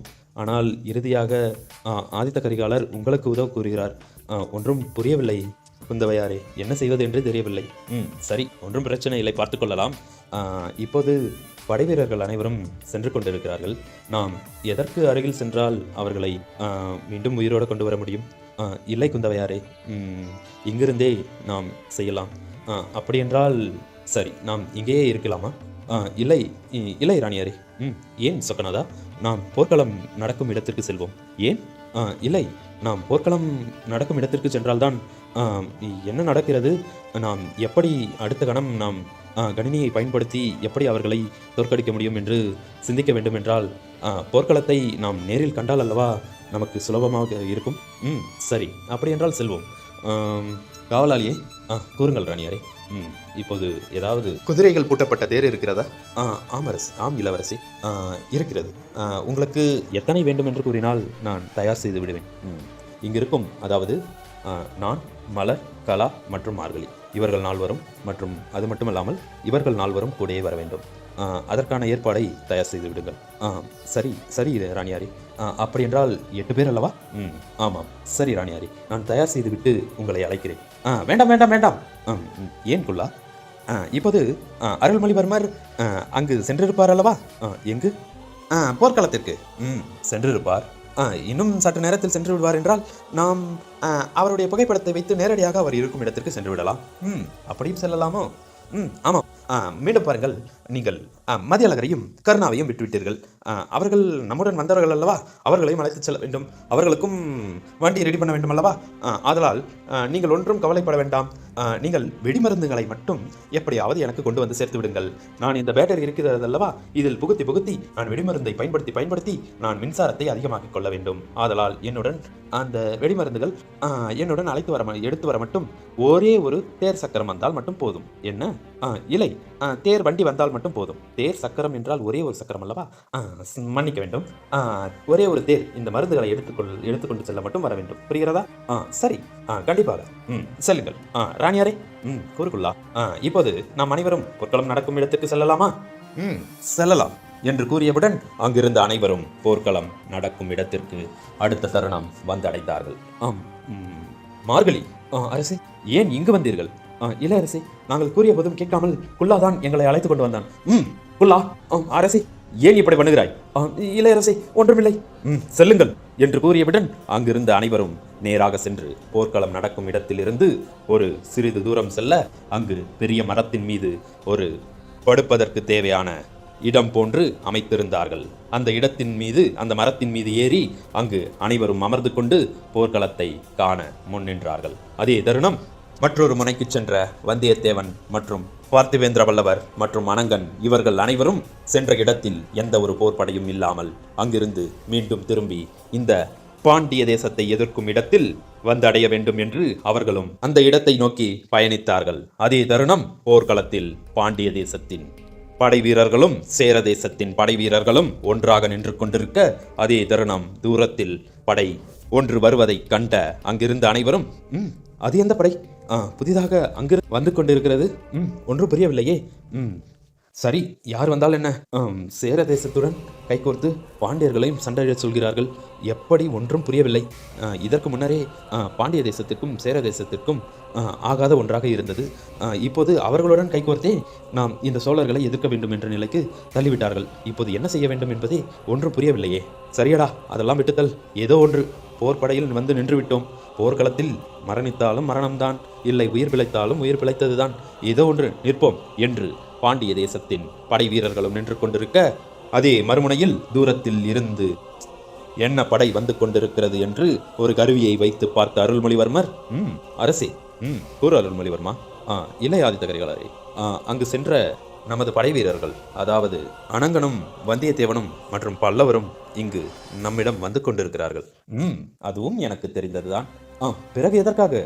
உங்களுக்கு முன்னரே தெரியும் என்றால் அவர்களை எதற்காக முன்னரே அங்கு அனுப்பினீர்கள்? நேராக இந்த இடத்திற்கு அழைத்து வந்திருக்கலாம் அல்லவா? ஆம் அருள்மொழிவர்மா, அழைத்து வந்திருக்கலாம். ஆனால் இவர்களை நம்ப முடியாதல்லவா? எங்கு படைகளை நிறுத்தி வைத்திருப்பார்கள் என்று தெரியவில்லை அல்லவா? இருந்தாலும் அதை சென்று சந்தித்துவிட்டு பிறகு நம்முடன் வந்து கலந்து கொள்ளட்டும் என்றுதான் நான் அவர்களை அங்கு அனுப்பி வைத்தேன். என்ன ஆதித்த கரிகாலரே, ஒன்றுமே புரியவில்லை. இருக்கட்டும், இப்போது நடக்கவிருக்கும் போர் எப்படி நடக்க இருக்கப் போகிறது என்பதை மட்டும் சிந்தனையில் ஓடட்டும். புரிகிறதா? புரிகிறது அரசே. வந்தியத்தேவா, அரசே, வேகமாக வந்து படையில் கலந்து கொள்ளுங்கள். இதோ வருகிறோம் அரசே என்று படைகளை வேகமென செலுத்த குதிரை படைகளும் யானை படைகளும் வேகமாக நகர்ந்து நேரடியாக வந்து சோழ தேசத்தின் படை தளபதிக்கு முன்னால் நின்று அவர்கள் படை வீரர்களும் ஒருவருக்கு பின்னால் ஒருவர் நின்று கொண்டிருந்தார்கள். அதே தருணம் ஒரு கொம்பொன்று ஊதப்பட்டது. அந்த கொம்பின் ஓசையை கேட்ட அங்கிருந்த அனைவரும் ஒருவனை திரும்பி பார்த்தார்கள். அந்த இடத்திலிருந்து வந்தியத்தேவன் தனது குதிரையை செலுத்திக் கொண்டு வேகமாக பாண்டிய தேசத்தின் படைக்குள் சென்றான். அந்த படையில் பாண்டிய தேசத்தின் படையிலிருந்து ஒருவன் நேராக வந்து வந்தியத்தேவனிடம் கேட்க, அடே வந்தியத்தேவா, நீதான் வருவாய் என்று கணித்தேனடா. அதே போன்றுதான் நீயும் வந்திருக்கிறாய். இருக்கட்டும், என்ன உங்களுக்கு வேண்டும்? சண்டை, போர் துவங்கலாமா? துவங்கலாம். உங்களிடம் படை வீரர்கள் எவ்வளவு பேர் இருக்கிறார்கள்? எண்ணி பார்த்தாயா நீ? நான் எண்ணி பார்ப்பதெல்லாம் இருக்கட்டும், உன்னுடைய படை வீரர்கள் எத்தனை பேர் இருக்கிறார்கள் என்று உமக்கு தெரியுமா?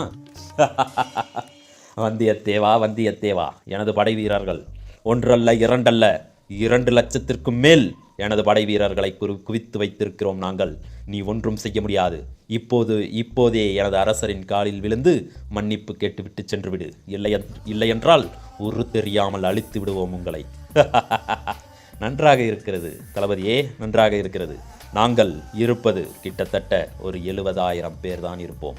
ஆனால் அந்த 70,000 பேரும், அதாவது அங்கிருக்கும் ஒவ்வொருத்தரும் கிட்டத்தட்ட 1,000 பேருக்கு சமம். பார்க்கிறாயா? பார்க்கிறோம். ஏதோ ஆணவத்தில் பேசிவிட்டு செல்கிறாய் வந்தியத்தேவா. போர் நடக்கும் அந்த நேரத்தில் உங்கள் படை வீரர்கள் 1,000 பேர் என்றாயே. பிறகு பார்ப்போம் என்ன நடக்கிறது என்று. வருகிறேன். போர் துவங்கலாமா? துவங்கலாம் என்று வந்தியத்தேவன் அவனிடம் கர்ஜித்துவிட்டு மேலும் சோழப்படையில் வந்து நின்றான் வந்தியத்தேவன். அதே நேரம் பாண்டிய தேசத்தின் படையில் இருந்து வந்த ஒருவன் அவனும் பாண்டிய தேசத்தின் படை வீரர்களின் நடுவில் சென்றடைந்தான். அதே தருணம் கொம்பொன்று ஊதப்பட்டது. கொம்பு ஊதிய அதே தருணம் சில அம்புகள் பாயத் துவங்கின சோழ தேசத்தின் படை வீரர்களிடமிருந்து. அதை பார்த்த பாண்டிய தேசத்தின் படை வீரர்கள், வில்லம்பை தான் பயன்படுத்துகிறார்கள், கேடயத்தை வைத்து தடுத்துக் கொள்ளுங்கள் என்று கூற அங்கிருந்த அனைவரும் கேடயத்தை தனக்கு முன்னால் நீட்டிக்கொண்டு பாதி பேர் அமர பாதி பேர் நின்று கொண்டிருக்க கேடயத்தின் மீது பட்ட அந்த அம்புகள் சுருண்டு சுருண்டு கீழே விழுந்தன. அதை பார்த்த பாண்டிய தேசத்தின் படை வீரர்கள், என்னடா அம்பு இது? ஒரு வில்லம்பை கூட சரியாக செய்ய முடியவில்லையா இந்த சோழர்களால்? இங்கே பார், வளைந்து வளைந்து போகிறது, இதுவெல்லாம் ஒரு அம்பு என்று பேசிக்கொண்டே அங்கு அமர்ந்திருந்தவர்கள் எழுந்து நிற்க, நின்று கொண்டிருந்தவர்கள் கேடயத்தை கீழே இறக்க, அதற்கு பின்னரே வந்த சில அம்புகள் அங்கிருந்த 10,000த்திற்கும் மேற்பட்ட பாண்டிய தேசத்தின் படை வீரர்களின் நெஞ்சில் குத்தி நின்றது.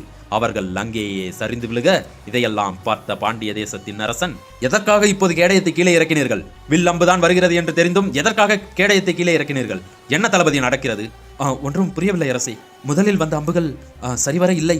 ஆதலால் நமது படை வீரர்கள் அதை பற்றி பெரிதாக எதுவும் நேரடியாக கேடயத்தை இறக்கிவிட்டார்கள்.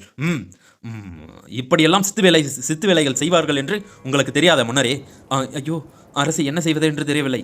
10,000த்திற்கும் மேற்பட்ட மக்கள் படை வீரர்கள் இறந்து விட்டார்கள். இப்போது என்ன செய்ய? சேர மன்னனின் படை வீரர்களை முன்னே நிறுத்து என்று கூறியவுடன் சேர மன்னனும் கையசைக்க அவனுடைய படை வீரர்கள் அனைவரும் போர்க்களத்திற்கு முன்னால் வந்து நின்றார்கள். அவர்கள் ஈட்டியை தாங்கிக் கொண்டு நிற்க மற்றொரு சங்கும் முழங்கப்பட்டது. அதே நேரம் சோழ தேசத்தின் படை வீரர்கள் ஒரு கொம்பின் ஓசைக்காக காத்து கொண்டிருக்க அந்த கொம்பின் ஓசையும் அந்த தருணம் கேட்டது. அந்த கொம்பின் ஓசையை கேட்ட அனைவரும் தனது கேடயத்தை வைத்து மறைத்து கொள்ளலாம் என்று மறைத்து கொண்டிருந்த அதே நேரம் ஈட்டிகளின் எண்ணிக்கை அதிகமாக வந்து கொண்டே இருந்தது. அதே தருணம் வில்லம்புகளும் ஈட்டிக்கு இடையில் வர அங்கிருந்த கேடயங்கள் எதுவும் உதவவில்லை. அதே நேரம் பல ஈட்டிகள் பல பேருடைய நெஞ்சில் குத்தி நின்றது. அதே நேரம் வில்லம்பும் குத்தி நிற்க அந்த இடத்தில் கிட்டத்தட்ட 10,000க்கும் மேற்பட்ட படை வீரர்கள் செத்து விழுந்தார்கள். இதையெல்லாம் பார்த்த அருள்மொழிவர்மர் ஆதித்த கரிகாலனை பார்க்க ஆதித்த கரிகாலன் புன்னுருவல் செய்து கொண்டு அமைதியாக குதிரையின் மீது அமர்ந்து கொண்டிருந்தான். அந்த நேரத்தில் தான் யாருக்கும் புரியாத ஒன்று அந்த இடத்தில் பாண்டிய தேசத்தின் அரசனுக்கு புரிந்தது. அது என்ன விடயம் என்றால், சேர தேசத்தின் அரசரே, கூறுங்கள், என்ன என்ன அது? படை வீரர்கள் எந்த ஒரு கவசத்தையும் அணியாமல் போர் படைக்குள் நின்று கொண்டிருக்கிறார்கள். சோழர்களுக்கு என்ன பித்து பிடித்து விட்டதா? என்ன ஆயிற்று அவர்களுக்கு? ஆமாம், அதை நான் கவனிக்கவே இல்லை. என்ன இது? அவர்கள் எந்த ஒரு கவசத்தையும் அணியவில்லை. இப்படி என்றால் நாம் இப்போது போர் நடத்தினால் அது சரிவர இருக்காதே. ஏன் ஏன் சேர தேசத்தின் அரசரே? இல்லை, எதற்காக அவர்கள் இப்படி கவசங்கள் எதுவும் அணியாமல் வந்திருக்கிறார்கள் என்று தெரியவில்லை. அவர்கள் எறிந்த அம்பை பெரிதாக எடுத்துக்கொள்ளாமல் நமது படை வீரர்கள் வீழ்ந்தார்கள். அதில் ஒரு நியாயம் இருக்கிறது. சரி, இவர்கள் ஏன் கவசமே அணியாமல் வந்து 10,000க்கும் மேற்பட்ட மக்கள் இறந்து விழுகிறார்கள் என்றால் ஒன்றும் புரியவில்லையே. ஆமாம், அதுதான் எனக்கும் ஒன்றும் புரியவில்லை. சரி, அப்படியென்றால் போர்க்களத்தை இப்போதே நிறுத்துவோமா? நிறுத்துங்கள் என்று கூறிய சேர தேசத்தின் அரசரின் வார்த்தையை கேட்டு பாண்டிய தேசத்தின் அரசன் அங்கிருந்த ஒருவனுக்கு கை காட்ட அவனும் ஒரு கொம்பை எடுத்து ஊதினான்.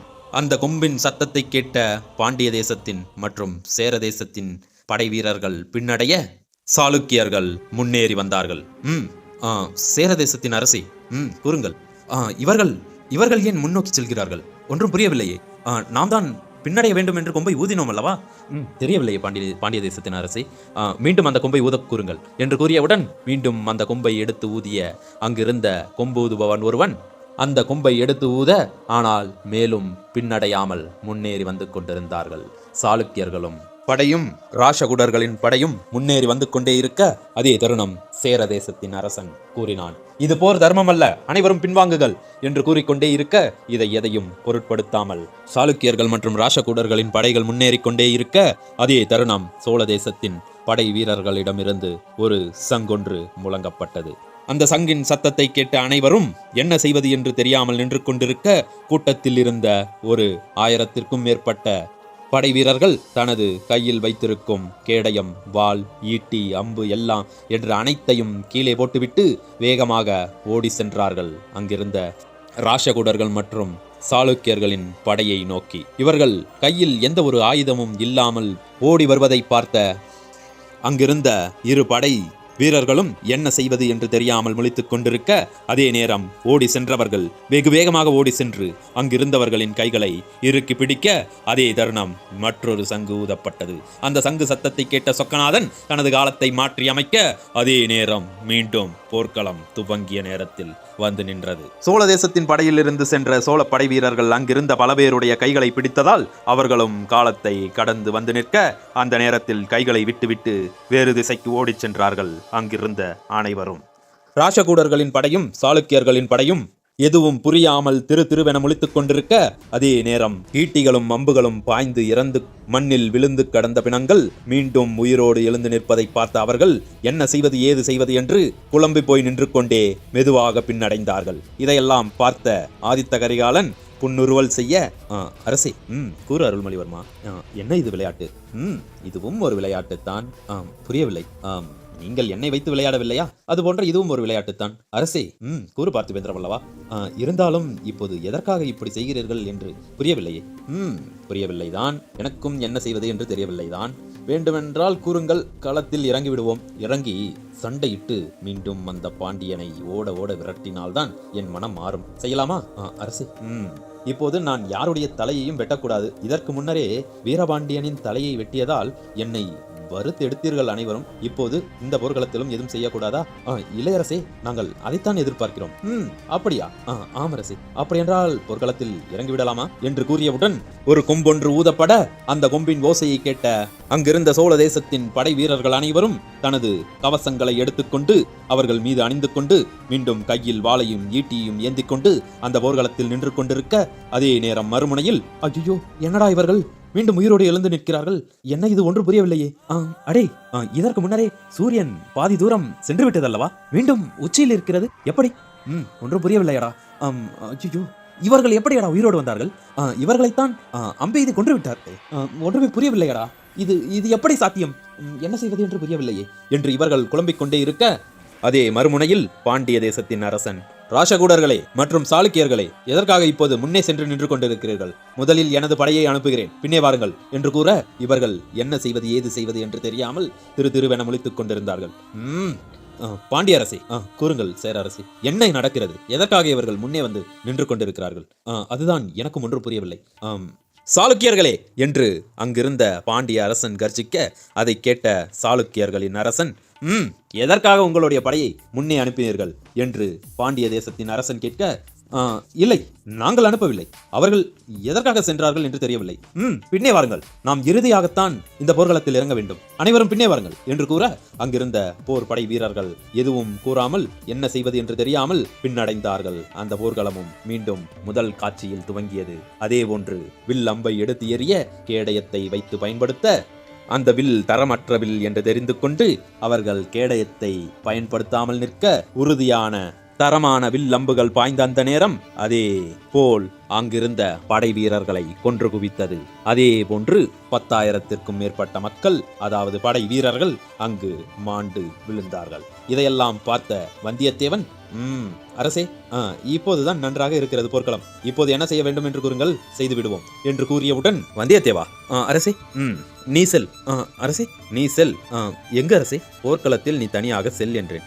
சரி அரசே என்று கூறிவிட்டு வந்தியத்தேவன் தனது குதிரையை எடுத்துக்கொண்டு வேகமாக செல்ல, அவன் பின்னரே பார்த்திவேந்திர வல்லவரும் அனங்கனும் சென்று கொண்டிருக்க, அவன் பின்னரே ஆதித்த கரிகாலரும் சென்றார்.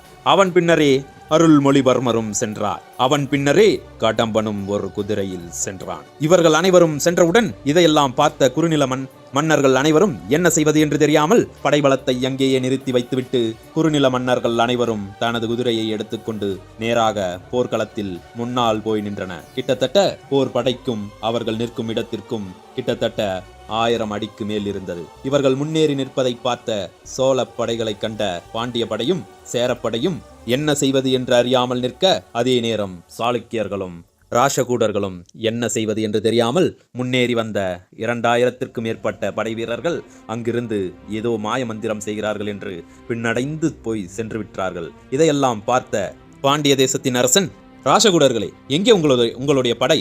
அரசி, அங்குதான் பின்புறத்தில் நின்று கொண்டிருக்கிறார்கள். முன்னே எதற்காக முன்னோக்கி அனுப்பினாய்? இப்போது எதற்காக பின்னே சென்று அவர்களை அமரச் சொல்கிறாய்? இளையரசே, நானெல்லாம் அவர்களை அமரச் சொல்லவில்லை. அங்கு பார், அனைவரும் மரத்தடியில் அமர்ந்து கொண்டிருக்கிறார்கள். நீ என்னவென்றால் அமரச் சொல்லவில்லை என்று கூறுகிறாய்? இளையரசே, இப்போதே நான் அனைவரையும் அழைக்கிறேன் என்று கூற, ஒரு கொம்பொன்று ஊதப்பட அந்த கொம்பின் சத்தத்தை கேட்டு 2000த்திற்கும் மேற்பட்ட படை வீரர்கள் ஒரு இடத்தில் போய் அமர்ந்து கொண்டு நின்று கொண்டும் இருக்க, அதில் ஒரு சில படை வீரர்கள் மட்டும் வந்து அந்த போர்க்களத்தில் கலந்து கொண்டார்கள். மேலும் ஒரு சங்கொன்று ஊதப்பட படை தளபதிகள், அதாவது பாண்டிய தேசத்தின் படை தளபதிகளும், அதே போன்று சேர தேசத்தின் படை தளபதிகளும், அதே போன்று ராஷக்கூடர்களின் படை தளபதிகளும், சாளுக்கியர்களின் படை தளபதிகளும் முன்னேறி வந்து நிற்க, படை வீரர்கள் அனைவரும் பின்புறத்திலேயே நின்றார்கள். அதே நேரம் படை தளபதிகள் மற்றும் அரசர்கள் முன்னோக்கி வந்து எதிரும் புதிருமாக நின்று கொண்டிருந்தார்கள். இதை பார்த்த ஆதித்த கரிகாலன், யாரும் சண்டையிடாதீர்கள். அரசே, யாரும் சண்டையிடாதீர்கள் என்றேன். ஐயோ அரசே, போர்க்களத்தில் வந்து சண்டையிடாதீர்கள் என்றால் எப்படி? அனகா, கவனமாக கேட்டுக்கொள். சண்டையிட வேண்டாம். அவர்கள் நம்மை தாக்கினால் தடுத்து மட்டும் கொள். புரிகிறதா? சரி அரசே என்று கூறியவுடன் பாண்டிய தேசத்தின் அரசன் ஏய் என்று கத்திக்கொண்டே அவன் முன்னோக்கி வர, அவனை பார்த்த அங்கிருந்த படை தளபதிகள், சேர படை தலைவர்கள், பாண்டிய தேசத்தின் படை தளபதிகள் மற்றும் அங்கிருந்த அனைவரும் ஆதித்த கரிகாலரையும் அருள்மொழிவர்மரையும் நோக்கி வந்து கொண்டிருக்க, இங்கு எதுவும் செய்யாமல் அமைதியாக நின்று கொண்டிருந்தார்கள் சோழ தேசத்தின் படை தளபதிகளும் சோழ தேசத்தின் இளவரசனும் வந்தியத்தேவனும் பார்த்திவேந்திர வல்லவரும் என்று அனைவரும் எதுவும் செய்யாமல் நின்று கொண்டிருக்க, அவர்கள் அருகில் நெருங்க இவர்கள் பொறுமையாக குதிரையை நகர்த்தி அவர்களிடம் சென்று அவர்கள் வீசும் வாளுக்கும் அவர்கள் எரியும் ஈட்டிக்கும் அவர்கள் சண்டையிடும் சண்டைக்கும் எதுவும் பேசாமல், அவர்கள் கத்தியால் தாக்கினால் கத்தியால் தடுத்து கொண்டும், ஈட்டியால் தாக்கினால் ஈட்டியால் தடுத்து கொண்டும், அதே நேரம் கை சண்டையும் போட்டுக்கொண்டு அந்த இடத்தில் ஒரு விளையாட்டு நடந்து கொண்டிருப்பது போன்றே அந்த காட்சி அமைந்தது. கிட்டத்தட்ட இதே போன்று 3 to 4 மணி நேரம் இதே போன்று நடந்து கொண்டிருக்க, ஆனால் யார் மீதும் எந்த அடியும் விடாமல் சோழர்களை தவிர மற்ற அனைவரும் சோர்ந்து போய் குதிரையில் அமர்ந்து கொண்டிருந்தார்கள். இதையெல்லாம் பார்த்த ஆதித்த கரிகாலன் குதிரையின் கயிற்றை பிடித்து இழுக்க, அந்த குதிரை கால்களை தூக்கி கணைக்க, அதே நேரம் ஒரு சங்கொன்று ஊதப்பட்டது. அந்த சங்கின் சத்தத்தை கேட்ட அருள்மொழிவர்மர் அங்கிருந்து வேகமாக குதிரைகளை செலுத்தி பாண்டிய தேசத்தின் அரசனை எதிர்த்து சண்டையிட்டுக் கொண்டிருந்தான். அதே நேரம் அனங்கன் ஒருபுறம் சண்டையிட்டுக் கொண்டிருக்க, மறுமுனையில் பார்த்திவேந்திர பல்லவரும் சண்டையிட்டுக் கொண்டிருந்தார். ஆதித்த கரிகாலரும் சேரதேசத்தின் அரசனுடன் சண்டையிட்டுக் கொண்டிருந்தான். இந்த சண்டையும் வெகு வேகமாக சென்று கொண்டே இருக்க, அந்த இடத்தில் ராஷகூடரின் அரசன் அவனுடைய தலை மண்ணில் விழுந்தது. வெட்டியது அனங்கன். இதை பார்த்து அங்கிருந்த அனைவரும் சண்டையை போடுவதை நிறுத்த, எதிர்ப்புறத்தில் இருந்த பாண்டியர்களும் சேரர்களும் இன்னும் வேகமாக சண்டையிட துவங்க, அந்த சண்டையை வாழ்வீச்சியை தடுத்து கொண்டே இவர்கள் நிற்க, அதே நேரம் ஆதித்த கரிகாலன் குதிரையின் கைகளை பிடித்து இழுக்க, குதிரையும் 2 கால்களையும் தூக்கி கணைத்தது. இதை பார்த்த சொக்கநாதன் மீண்டும் காலத்தை கடக்க முயன்றான். அதே நேரம் அங்கிருந்த குறுநில மன்னர்களும் ஆதித்த கரிகாலன், அருள்மொழிவர்மன், அனங்கன் என்று அனைவரும் எதிர்புறத்தில் இருந்த அனைவருடைய கைகளையும் இறுக்க பிடித்து, அவர்கள் எந்த செயலும் செய்ய முடியாத அளவிற்கு அவர்களை இறுக்கி பிடித்தார்கள். அதே நேரம் காலத்தை மாற்ற மீண்டும் அதே உச்சியில் வந்து நின்றது சூரியன். இதை அந்த கூட்டத்தில் இருந்த ஒருவன் மட்டும் உன்னித்து கவனித்தான். அவன்தான் பாண்டிய தேசத்தின் அரசன். உன்னித்து கவனிக்க மீண்டும் சூரியன் உச்சியில் நிற்பதை கண்டான். அதேபோன்று ராஷகூடர்களின் அரசன் அவனுடைய தலை மண்ணில் விழுந்ததை பார்த்த அங்கிருந்த குறுநில மன்னர்கள் மற்றும் அங்கிருந்த அனைவரும் மீண்டும் ராஷகூடன் உயிரோடு எழுந்து நின்றதை பார்த்த அனைவரும் திகைத்து போய் நிற்க, மேலும் அங்கிருந்த சோழ படை வீரர்கள் இல்லை சோழ அரசன் மற்றும் இளவரசர்கள் அனைவரும் பின்வாங்க, அதே இடத்தில் மற்ற போர் படை வீரர்களுக்கு தெரிந்ததோ என்னவோ, அங்கிருந்த படை தளபதிகளுக்கும் அங்கிருந்த பாண்டிய தேசத்தின் அரசனுக்கும் சேர தேசத்தின் அரசனுக்கும் தெளிவாக புரிந்தது. இவர்கள் என்னவோ மாய மந்திரம் செய்கிறார்கள் என்று தெளிவாக புரிந்தது. இதையெல்லாம் நிகழ்த்திவிட்டு ஆதித்த கரிகாலன் எதுவும் பேசாமல் புன்னுருவல் செய்து கொண்டே குதிரையில் அமர்ந்து கொண்டிருப்பதை பார்த்து கொண்டிருந்த அங்கிருந்த பார்த்திவேந்திர வல்லவர், அருள்மொழிவர்மர், அனங்கன் என்று இவர்கள் அனைவரும் பார்த்து கொண்டிருப்பதை பார்த்த ஆதித்த கரிகாலர், என்ன ஆயிற்று? ஏன் அனைவரும் இப்போது இப்படி பார்த்து கொண்டிருக்கிறீர்கள்? இளையரசே, நீங்கள் என்ன செய்கிறீர்கள் என்றே ஒன்றும் புரியவில்லை. அதுவா பார்த்திபா, அதுதான் நான் முன்பே கூறினேன் அல்லவா, நான் செத்து போலச்சவண்டா, யமன பார்த்து சிரிச்சவண்டா. இப்போது அங்கிருக்கும் யாருக்கும் தெரியாது, சிலருக்கு மட்டுமே தெரியும். ஆனால் அந்த பாண்டிய அரசனுக்கும் சேர அரசனுக்கும் தெரிந்திருக்கும் அல்லவா, என்னவோ மாய மந்திரம் செய்கிறார்கள் என்று. இப்போது வந்து மோதட்டும், என்ன செய்கிறார்கள் என்று பார்ப்போம் என்று கூறிவிட்டு ஒரு சங்கை எடுத்து ஆதித்த கரிகாலன் ஊத, அங்கிருந்த போர் படை வீரர்கள் அனைவரும் கவசங்களையும் ஈட்டிகளையும் வாள்களையும் எடுத்துக்கொண்டு நிற்க, இதையெல்லாம் பார்த்த எதிர்ப்படையினர், சேர அரசே, கூறுங்கள் பாண்டியரே, என்ன நடந்தது? ராஷகூடனின் அரசனின் தலையை வெட்டினான் அல்லவா அவன் அனங்கன்? ஆமாம். அவன் எப்படி மீண்டும் உயிரோடு வந்தான்? ஒன்றுமே புரியவில்லை. ராஷகூடன் எப்படி மீண்டும் உயிரோடு வந்தான்? அவனுடைய தலை மண்ணில் உருண்டதை நானே பார்த்தேன். ஆனால் எப்படி என்று பாண்டிய தேசத்தின் அரசனும் சேர தேசத்தின் அரசனும் ஒன்றாக அமர்ந்து பேசிக் கொண்டிருக்க, அதே நேரம் அங்கிருந்த குறுநில மன்னர்கள் அனைவரும் என்ன செய்வது என்று தெரியாமல் மண்டையை பீத்துக் கொண்டு மனதுக்குள் புலம்பிக் கொண்டே அந்த படையில் நின்று கொண்டிருந்தார்கள். ஒருவருக்கு ஒருவர் பேசிக்கொள்ள முடியாமல் நின்று கொண்டிருக்க, என்ன செய்வது என்று தெரியாமல், என்ன செய்கிறோம் என்று அறியாமல் அந்த போர் படையில் நின்று கொண்டிருக்க, சோழ தேசத்தின் படை அப்போது கம்பீரமாக நின்றது. ஆதித்த கரிகாலரே, கூறு அனங்கா, இப்போது என்ன திட்டம்? வந்தியத்தேவா அரசே, உன்னிடம் முதலில் பேசுவதற்காக ஒருவன் வந்தான் அல்லவா? ஆமரசே. அவன் என்ன கூறினான்? அவன் 2 லட்சத்திற்கும் மேற்பட்ட மக்கள் எங்களிடையே போர் படை வீரர்களில் இருக்கிறார்கள், நீங்கள் வெறும் 70,000 பேர் என்ன செய்ய போகிறீர்கள் என்று கேலி செய்தார் அரசே. இப்போது அவர்களுடைய மனதில் என்ன ஓடிக்கொண்டிருக்கும் என்று உங்களுக்கு தெரியுமா? என்னை எவனாலும் வெல்ல முடியாது என்று கர்ஜித்தான் ஆதித்த கரிகாலன். மேலும் ஒரு சங்கொன்று ஊத, அந்த இடத்தில் அனைவரும் போருக்கு தயாராகி கொண்டிருக்க, அந்த இடத்தில் இப்போது குழப்பம் இருப்பது அங்கிருந்த குறுநில மன்னர்களுக்கும் ராஷகூடரின் அரசருக்கும் இல்லை சாளுக்கியரின் அரசருக்கும் மற்றும் சேர தேசத்தின் அரசருக்கும் மற்றும் பாண்டிய தேசத்தின் அரசருக்கும் மட்டும் குழப்பம் நீடித்தது. ஆனால் இந்த குழப்பம் மட்டுமல்ல, எந்த குழப்பமும் இல்லாமல் ராஷகூடனின் அரசன் அந்த போர்க்களத்தில் குதிரையின் மீது அமர்ந்து கொண்டிருந்தான். அங்கிருந்த சில பேர், அதாவது குறுநில மன்னர்கள், அந்த ராஷகூடனின் அரசனையே பார்த்து கொண்டிருக்க அங்கிருந்த அனைவரும் என்ன செய்வது ஏது செய்வது என்று தெரியாமல் ராஷகூடனின் அரசனையே பார்த்து கொண்டிருக்க, ராஷகூடன், என்ன எதற்காக பார்த்து கொண்டிருக்கிறீர்கள்? செல்லுங்கள், போர் படையில் போய் முன்னே நில்லுங்கள், அப்போதுதான் தெரியும் உங்களுக்கு. என்னவோ இப்படி பார்த்து கொண்டிருக்கிறீர்கள் என்று ராஷகூடரின் அரசன் கூற, என்ன செய்வது என்று தெரியாமல் நின்று கொண்டிருந்த, அதாவது இதற்கு முன்னர் காலத்தை கடக்கும் போது சோழ தேசத்தின் படை வீரர்களால் கைகளை பிடிக்கப்பட்ட ராஷகூடர்கள் மற்றும் சாளுக்கியர்களின் படை வீரர்கள் மீண்டும் முன்னேறி வந்து நின்றார்கள். இதற்கு முன்னரே காலச்சக்கரத்தை பயன்படுத்தி அவர்களுடைய கையை பிடித்ததால் அவர்களுக்கு தெரிந்தது, இப்போது மரணித்தவர் எப்படி உயிரோடு மீண்டும் வந்தார்கள் என்று அவர்களுக்கு தெரிந்தது. என்ன காரணம் என்று தெரியவில்லை, ஆனால் அவர்களுக்கு உயிரோடு வந்தது தெரிந்தது. ஆனால் இம்முறை அவர்களுடைய கையை பிடிக்காமல் விட்டதன் காரணமாக அங்கிருந்த குறுநில மன்னர்களுக்கும் மற்றும் சேர தேசத்தின், பாண்டிய தேசத்தின் மற்றும் சாளுக்கியர்களின் அரசனுக்கு மட்டும் தெரிந்தது ராஷகூடன் எப்படி உயிரோடு வந்தான் என்று. எப்படி வந்தான் என்று அவர்களுக்கு தெரியவில்லை, ஆனால் அவன் எப்படி வந்திருப்பான் என்று சந்தேகத்திலேயே, மனக்குழப்பத்திலேயே அவர்கள் நின்று கொண்டிருந்தார்கள்.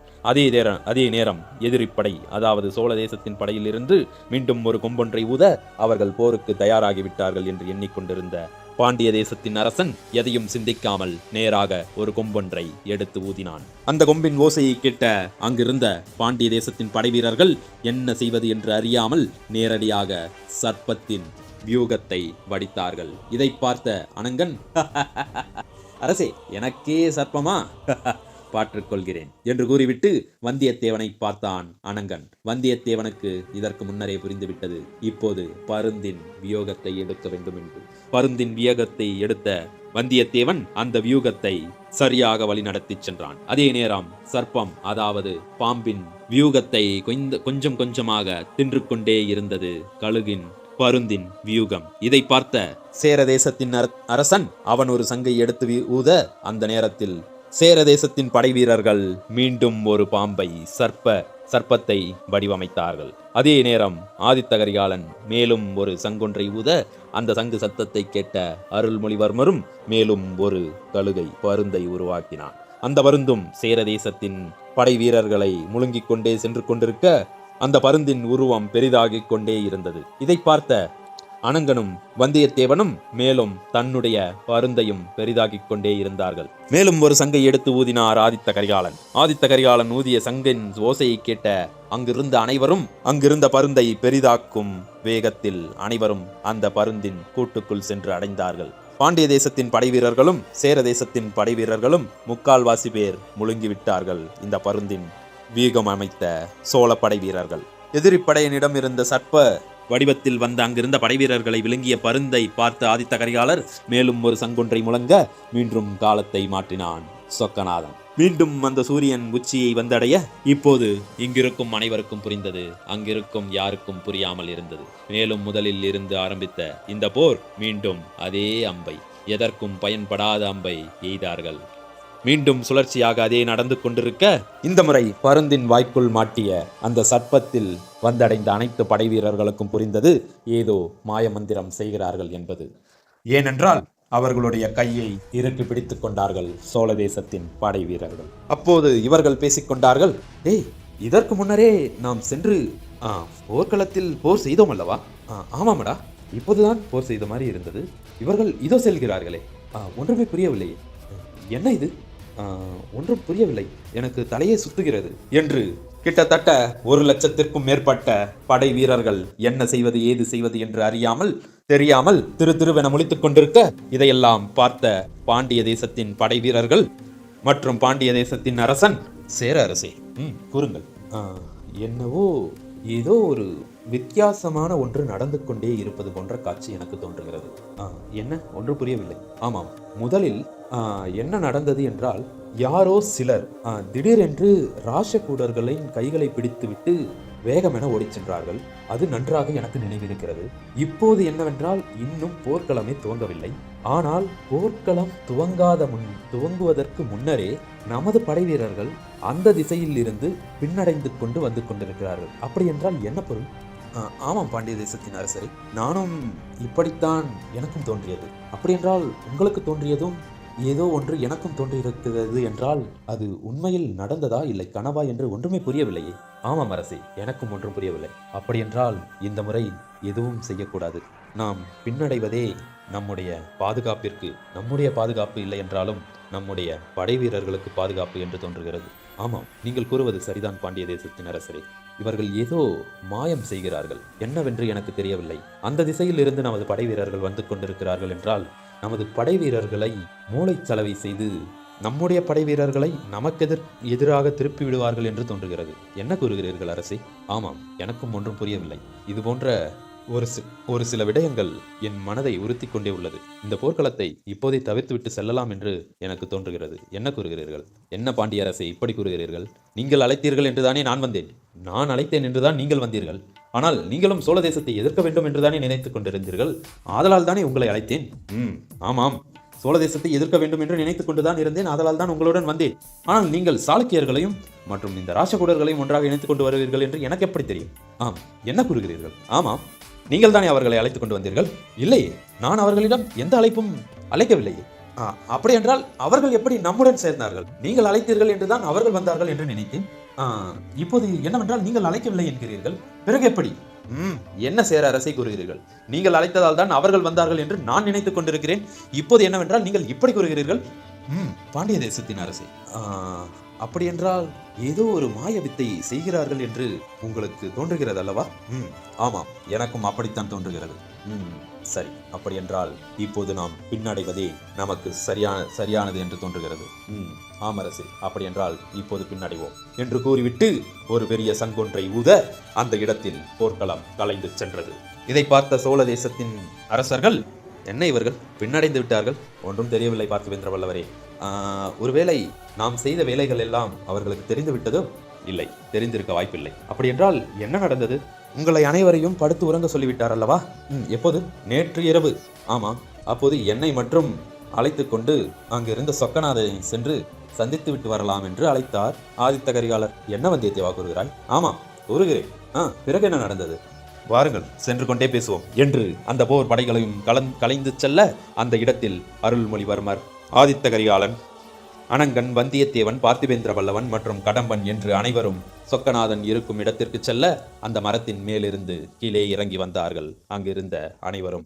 அதேபோன்று போர்ப்படைகள் மீண்டும் சோழ தேசத்தில் அவர்கள் இருக்கும் இடத்திற்கு செல்ல இவர்கள் அனைவரும் காட்டுக்குள் சென்று கொண்டிருந்தார்கள். காட்டுக்குள் சென்று கொண்டிருந்த அனைவரும் ஒரு அருவி ஒன்று இருக்க அதன் அருகே ஆறு ஒன்று ஓடிக்கொண்டிருக்க அந்த இடத்தில் அங்கு அனைவரும் அமர்ந்தார்கள். அதே மறுமுனையில் சில காவலாளிகள் அங்கிருந்த அரசனை சென்று சந்தித்தார்கள். அரசருக்கு வணக்கம். கூறுங்கள், போர்க்களம் என்ன ஆனது? போர்க்களம் கலைந்து விட்டது அரசே. என்ன கூறுகிறீர்கள்? ஆம் அரசே. எதனால் என்று ஒன்றும் தெரியவில்லை அரசே. போர்க்களம் முடிந்து விட்டது. போர் படையெடுத்து வந்தவர்கள் பின்னடைந்து விட்டார்கள். ஆதலால் போர்க்களத்தை இப்படியே நிறுத்திக் கொள்ளலாம் என்று ஆதித்த கரிகாலரும் கூறிவிட்டார். ஆதலால் நாங்களும் திரும்பிவிட்டோம் அரசே. சரி, இப்போது ஆதித்த கரிகாலர், அருள்மொழிவர்மர் எல்லாம் இங்கே? அரசே, அவர்கள் ஏதோ ஒரு வேலை இருப்பதாக கிட்டத்தட்ட ஒரு 5000த்திற்கும் மேற்பட்ட படை வீரர்களை அழைத்து கொண்டு சென்றிருக்கிறார்கள். எதற்காக என்று தெரியவில்லை அரசே. சரி, செல்லுங்கள். அப்படியென்றால் ஆதித்த கரிகாலர் ஏதோ ஒரு நாடகம் நடப்பதாக கூறினாய் அல்லவா? ஆம் அரசே. அந்த நாடகம் எப்போது நடைபெறுகிறது? அரசே, நேற்று ஆலோசனை கூட்டம் இருப்பதால் அருள்மொழிவர்மர் அந்த நாடகத்தை மறுநாள் காலை இட வேண்டும் என்று உத்தரவிட்டு விட்டார். அதனால் இன்று இரவு அந்த நாடகம் துவங்குகிறது அரசே. இன்னும் எவ்வளவு நேரமாகும்? அரசே, இன்னும் சிறிது நேரத்தில் துவங்கிவிடும் என்று நினைக்கிறேன் அரசே. அப்படி என்றால் யார் அங்கே? அரசே, ஊர் மக்கள் அனைவரையும் ஒன்றாக இணைத்து விட்டீரா? ஆம் அரசே, இணைத்து விட்டோம். அப்படி என்றால் நாடக ஏற்பாடு அனைத்தும் தயாராகி கொண்டுள்ளது அரசே. அங்கங்கே விளக்கொலிகள் மற்றும் நாடகம் நடக்கும் இடத்தில் அதிக வெளிச்சம் வரும்படி விளக்கொலிகள் எல்லாம் அமைத்திருக்கிறோம். மேலும் அரசே, இந்த நாடகத்தில் கலந்து கொள்பவர்கள் யார் என்று தெரியவில்லை. மக்கள் மட்டும்தான் கலந்து கொள்ளப் போகிறார்களா என்று தெரியவில்லை அரசே. அதை நான் பார்த்துக்கொள்கிறேன். நாடகத்தின் ஏற்பாடு தயாராகட்டும், உத்தரவு அரசே என்று அந்த காவலாளியும் விடைபெற அதே தருணம் போர்க்களத்தில் இருந்து நேரடியாக வந்து உத்தம சோழரை சந்தித்த அவர்களும் விடை பெற்றார்கள். உத்தம சோழரும் என்ன செய்வது என்று அறியாமல் அவர்கள் அந்த அரியணையில் அமர்ந்து கொண்டே, இந்த அரியணை எனக்கு உரியது இல்லை என்று அவர் சிந்தித்துக் கொண்டிருந்தார். அதே மறுமுனையில் அனங்கரே அனங்கரே, இதை சற்று நேரம் பிடித்து இழுத்து கொண்டே இருங்களேன். ஏன் குல்லா? இல்லை அனங்கரே, நானும் இழுத்து இழுத்து கையெல்லாம் இங்கு பாருங்கள் சிவந்து விட்டது, கருகருவென ஆகிவிட்டது. இந்த வெடிமருந்துகளை இதில் போட்டு போட்டு இழுத்து கொண்டே இருக்க வேண்டும். இதுதான் என்னுடைய வேலை. நானும் வந்ததிலிருந்து இதே வேலையை கொடுத்துவிட்டு கைகள் எல்லாம் வலிக்கிறது அரசே. நான் போர்க்களம் சென்று வந்தேன். எனக்கு மிகவும் உடல் சோர்வாக உள்ளது. நீயே இழுத்துக்கொள். ஐயோ அனங்கரே, இப்படியெல்லாம் கூறாதீர்கள். வெறும் ஒரு 5 முறை இழுத்து விடுங்களேன், அது போதும் எனக்கு. 5 முறைக்கு மேல் இழுக்க மாட்டேன் குல்லா. சரி அனங்கரே, இழுத்து விடுங்கள். கொடு அதை என்று அனங்கன் அந்த விளக்கை, டார்ச் லைட்டை வாங்கி இழுத்து கொண்டிருந்தான். அடே குல்லா, சொல்லுங்கள் அனங்கரே. ஒரு முறை இழுத்து விட்டேன், மீண்டும் எப்படி இழுக்க? அரசே, அனங்கரே, என்ன நீங்கள் இந்த வெடிமருந்துகள் இருக்கிறது அல்லவா, மீண்டும் இதுக்குள் செலுத்துங்கள். இந்த வெடிமருந்துகளை ஒவ்வொன்றாக உள்ளே போட்டுக்கொண்டே இருங்கள். எத்தனை போட வேண்டும்? சின்ன சின்ன உருண்டைகள் தான், கிட்டத்தட்ட ஒரு 20க்கும் மேற்பட்ட உருண்டைகளை அதுக்குள்ளே போட வேண்டும். என்னடா கூறுகிறாய்? ஆமாம் அனங்கரே, அதற்குள் போடுங்கள். இந்த போடுகிறேன் என்று 20 உருண்டைகளை போட்டுவிட்டீர்களா? அதை அடைத்து விடுங்கள். அடைத்துவிட்டு இதோ தெரியுதல் பார் ஒரு வளையம், இந்த வளையத்தை பிடித்து வேகமாக இழுங்கள் என்று இழுத்தவுடன் சடீர் என்று ஒரு மின்சாரம் வெட்டுவதை கண்டான் அனங்கன். அடே குல்லா, இதுதானா அது? ஆமாம் ஆமாம், மின்சாரம் தேவைப்படும் அல்லவா, அதுதான்.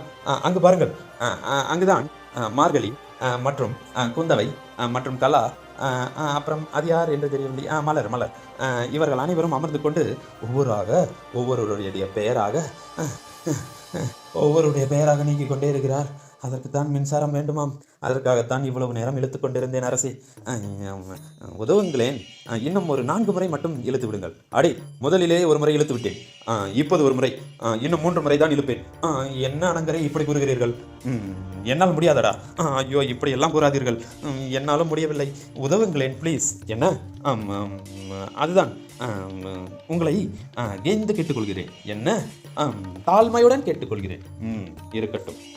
சரி சரி அனங்கரே, இழுங்கள் என்று அனங்கனும் குல்லாவும் ஒருபுறம் அந்த விளக்கொளியில் அந்த உருண்டைகளை போட்டு இழுத்து கொண்டிருக்க, மறுமுனையில் குந்தவை, மலர், மார்கழி மற்றும் கலா இவர்கள் அனைவரும் அங்கிருந்த படை வீரர்களின் பெயர்களை ஒவ்வொன்றாக நீக்கிக் கொண்டிருந்தார்கள். கலா, கூறுங்கள் மார்கழி. இது எப்படி சாத்தியம் என்றே ஒன்றும் புரியவில்லை. என்னென்னவோ செய்து கொண்டிருக்கிறீர்கள். அப்படி என்றால் கைரேகை என்று கூறுகிறீர்களே? ஆமாம், அந்த கைரேகையை வைத்தால் மட்டும்தான் இந்த கணினியில் இருந்து பெயரை நீக்க முடியுமா என்ன? ஆமாம், கைரேகையை வைத்தால் மட்டும்தான் கணினியில் இருந்து நீக்க முடியும். சரி சரி, அப்படி என்றால் இவர்களுடைய அனைவருடைய கைகளையும் இதில் வைக்க வேண்டுமா? ஆமாம், கிட்டத்தட்ட ஒரு 2500 பேருக்கு மேல் நீக்கிவிட்டோம். இன்னும் ஒரு 5000 பேர் இருக்கிறது. 5000 பேரா? என்ன கூறுகிறீர்கள்? இன்னும் 2500 பேர் தானே இங்கே இருக்கிறார்கள். என்ன மார்கழி கூறுகிறீர்கள்? குந்தவை, கூறம்மா மலர், என்ன இன்னும் 2500 பேர் தான் இருக்கிறார்கள் என்று கூறுகிறார்கள்? அப்படி என்றால் மேலும் இன்னும் 2500 பேர், அவர்கள் எங்கே சென்றார்கள் என்று மலர் கேட்டவுடன் குந்தவை, அண்ணா அண்ணா, கூறம்மா, இங்கு வாருங்கள். இதை வருகிறேன் என்று கூறிவிட்டு ஆதித்த கரிகாலனும் அவர்கள் இருக்கும் இடத்திற்கு வந்தடைந்தார். கூறு குந்தவை. இங்கு 7000க்கும் மேற்பட்ட படை வீரர்களின் பெயரை சேர்த்துள்ளோம். 2500க்கு மேல் படை வீரர்களின் பெயரை நீக்கிவிட்டோம். இப்போது வானம் இருண்டு போவது போல் காணப்படுகிறது. என்னவென்று தெரியவில்லை. இன்னும் 2500 பேர் குறைகிறார்கள். அவர்கள் எங்கே என்று தெரியவில்லை. சரி, அதை நான் பார்த்துக்கொள்கிறேன். இருப்பவர்களுடைய பெயரை மட்டும் நீக்கிவிடுங்கள். ஒன்றும் புரியவில்லை. முதலில் ஒரு 1500 பேர், 2000 பேர் சென்றார்கள் அல்லவா? ஆமாம், அவர்கள் அனைவரும் இங்கே தான் இருக்கிறார்கள். நான் அவர்களை அழைத்து வருகிறேன். நீ சென்று வேலையை பார். புரிகிறதா? சரி அண்ணா. சரி குந்தவை, நீ செல் என்று கூறிவிட்டு வந்தியத்தேவனை அழைத்துக் கொண்டு வேகமாக ஒரு திசைக்கு சென்றார் ஆதித்த கரிகாலன். அதே மறுமுனையில் அருள்மொழிவர்மர், பார்த்திவேந்திர பல்லவர் மற்றும் சொக்கநாதன், சிவம், சவரா என்று ஐவரும் உணவுகளை தேடிச் சென்றார்கள். ஒரு புறமாக அவர்கள், அதாவது சொக்கநாதனும் அருள்மொழிவர்மரும் எந்தவித பேச்சும் பேசாமல் இருவரும் ஏதோ ஒரு மௌனத்திலேயே செல்ல, அந்த இடத்தில் பார்த்திவேந்திர பல்லவர், அரசே, ஏன் இப்படி இருக்கிறீர்கள்? உங்களுக்கு அறிவுரை கூற வேண்டுமா என்ன?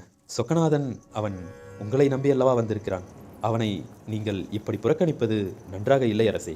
அவன் என்ன இருந்தாலும் பாவம் அல்லவா என்று பார்த்திவேந்திர பல்லவர் கூறிக்கொண்டே இருக்க, எதையும் கூறாமல் முன்னோக்கி நடந்து கொண்டே இருந்தார் அருள்மொழிவர்மர். அருள்மொழிவர்மருக்கு பின்னால் அங்கிருந்து அனைவரும் நடந்து கொண்டே இருக்க, மேலும் பார்த்திவேந்திர பல்லவர், அரசே, உங்களிடம்தான் கூறிக்கொண்டிருக்கிறேன். ஏன் இவர்களை இப்படி வெறுக்கிறீர்கள்? இவர்கள் பாவம் அல்லவா? உங்களை நம்பி வந்தவர்கள். உங்களால் கைவிடப்பட்டால் வேறு என்ன செய்வார்கள் அரசே? சற்று சிந்தியுங்கள்.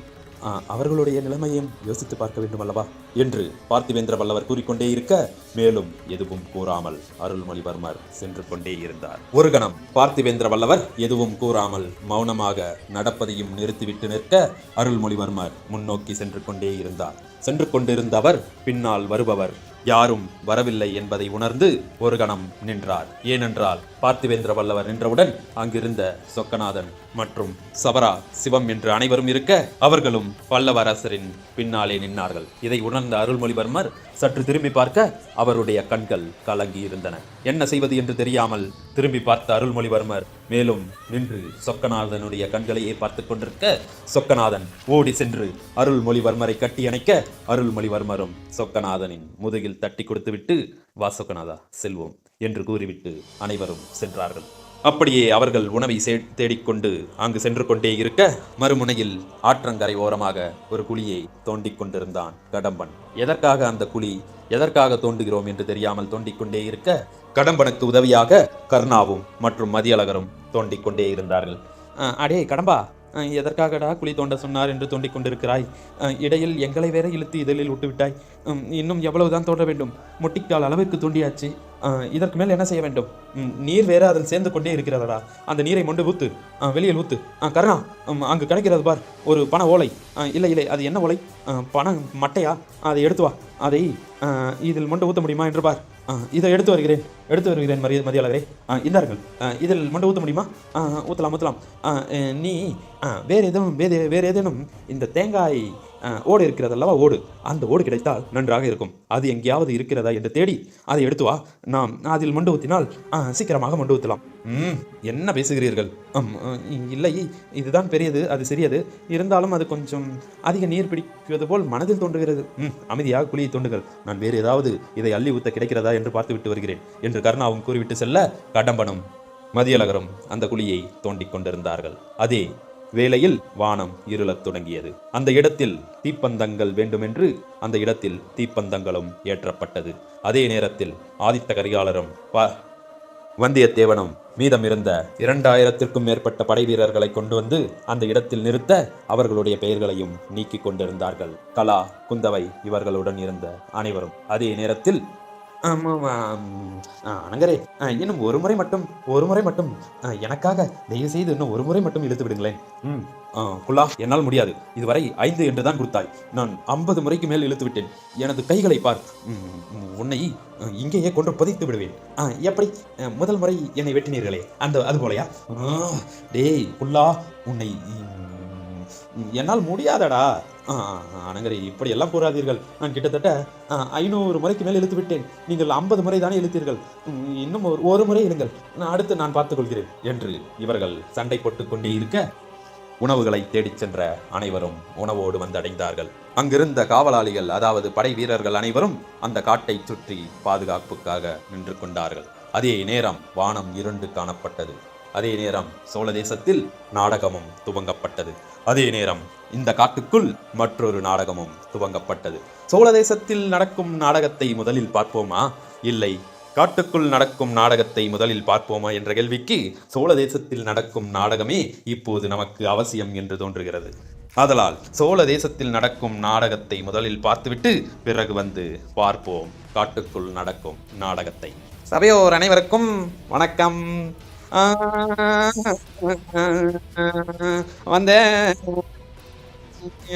தஞ்சை மக்களுக்கு இப்போது என்ன கூற போகிறேன் என்றால், அந்த ராஜராஜ சோழன் அருள்மொழிவர்மன் அவன் கூறிய சொல்லை கதையாக எடுத்து நாங்கள் கூற வந்தோம்.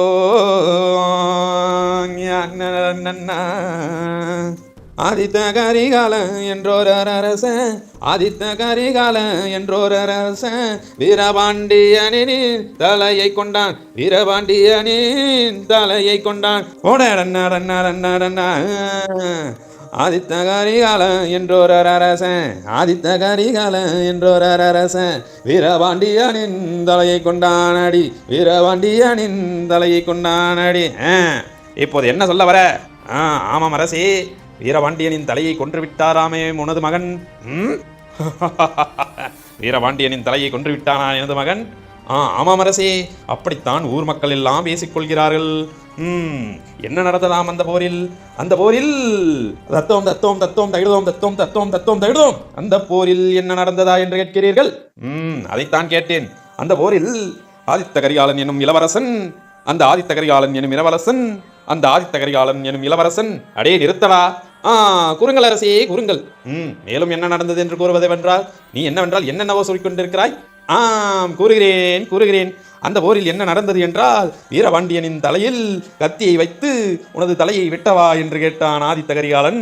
உனக்கு அந்த அளவுக்கு தைரியம் இருக்கிறதா என்று கேட்ட அவன் ஆமாம் என்று கூறி தலையை வெட்டி வீசிவிட்டானாம் ஆதித்த கரிகாலன். அடே, உனக்கு என்ன அவ்வளவு திமிரா? ஏன் இப்படி பேசிக் கொண்டிருக்கிறாய் நீ? அரசி, தங்களிடம் நான் எதுவும் பேசவில்லை. உங்களுக்கு என்ன வேண்டுமெனாலும் உங்களுடைய மகனை அழைத்து அவனிடமே கேட்டுக்கொள்ளுங்கள்.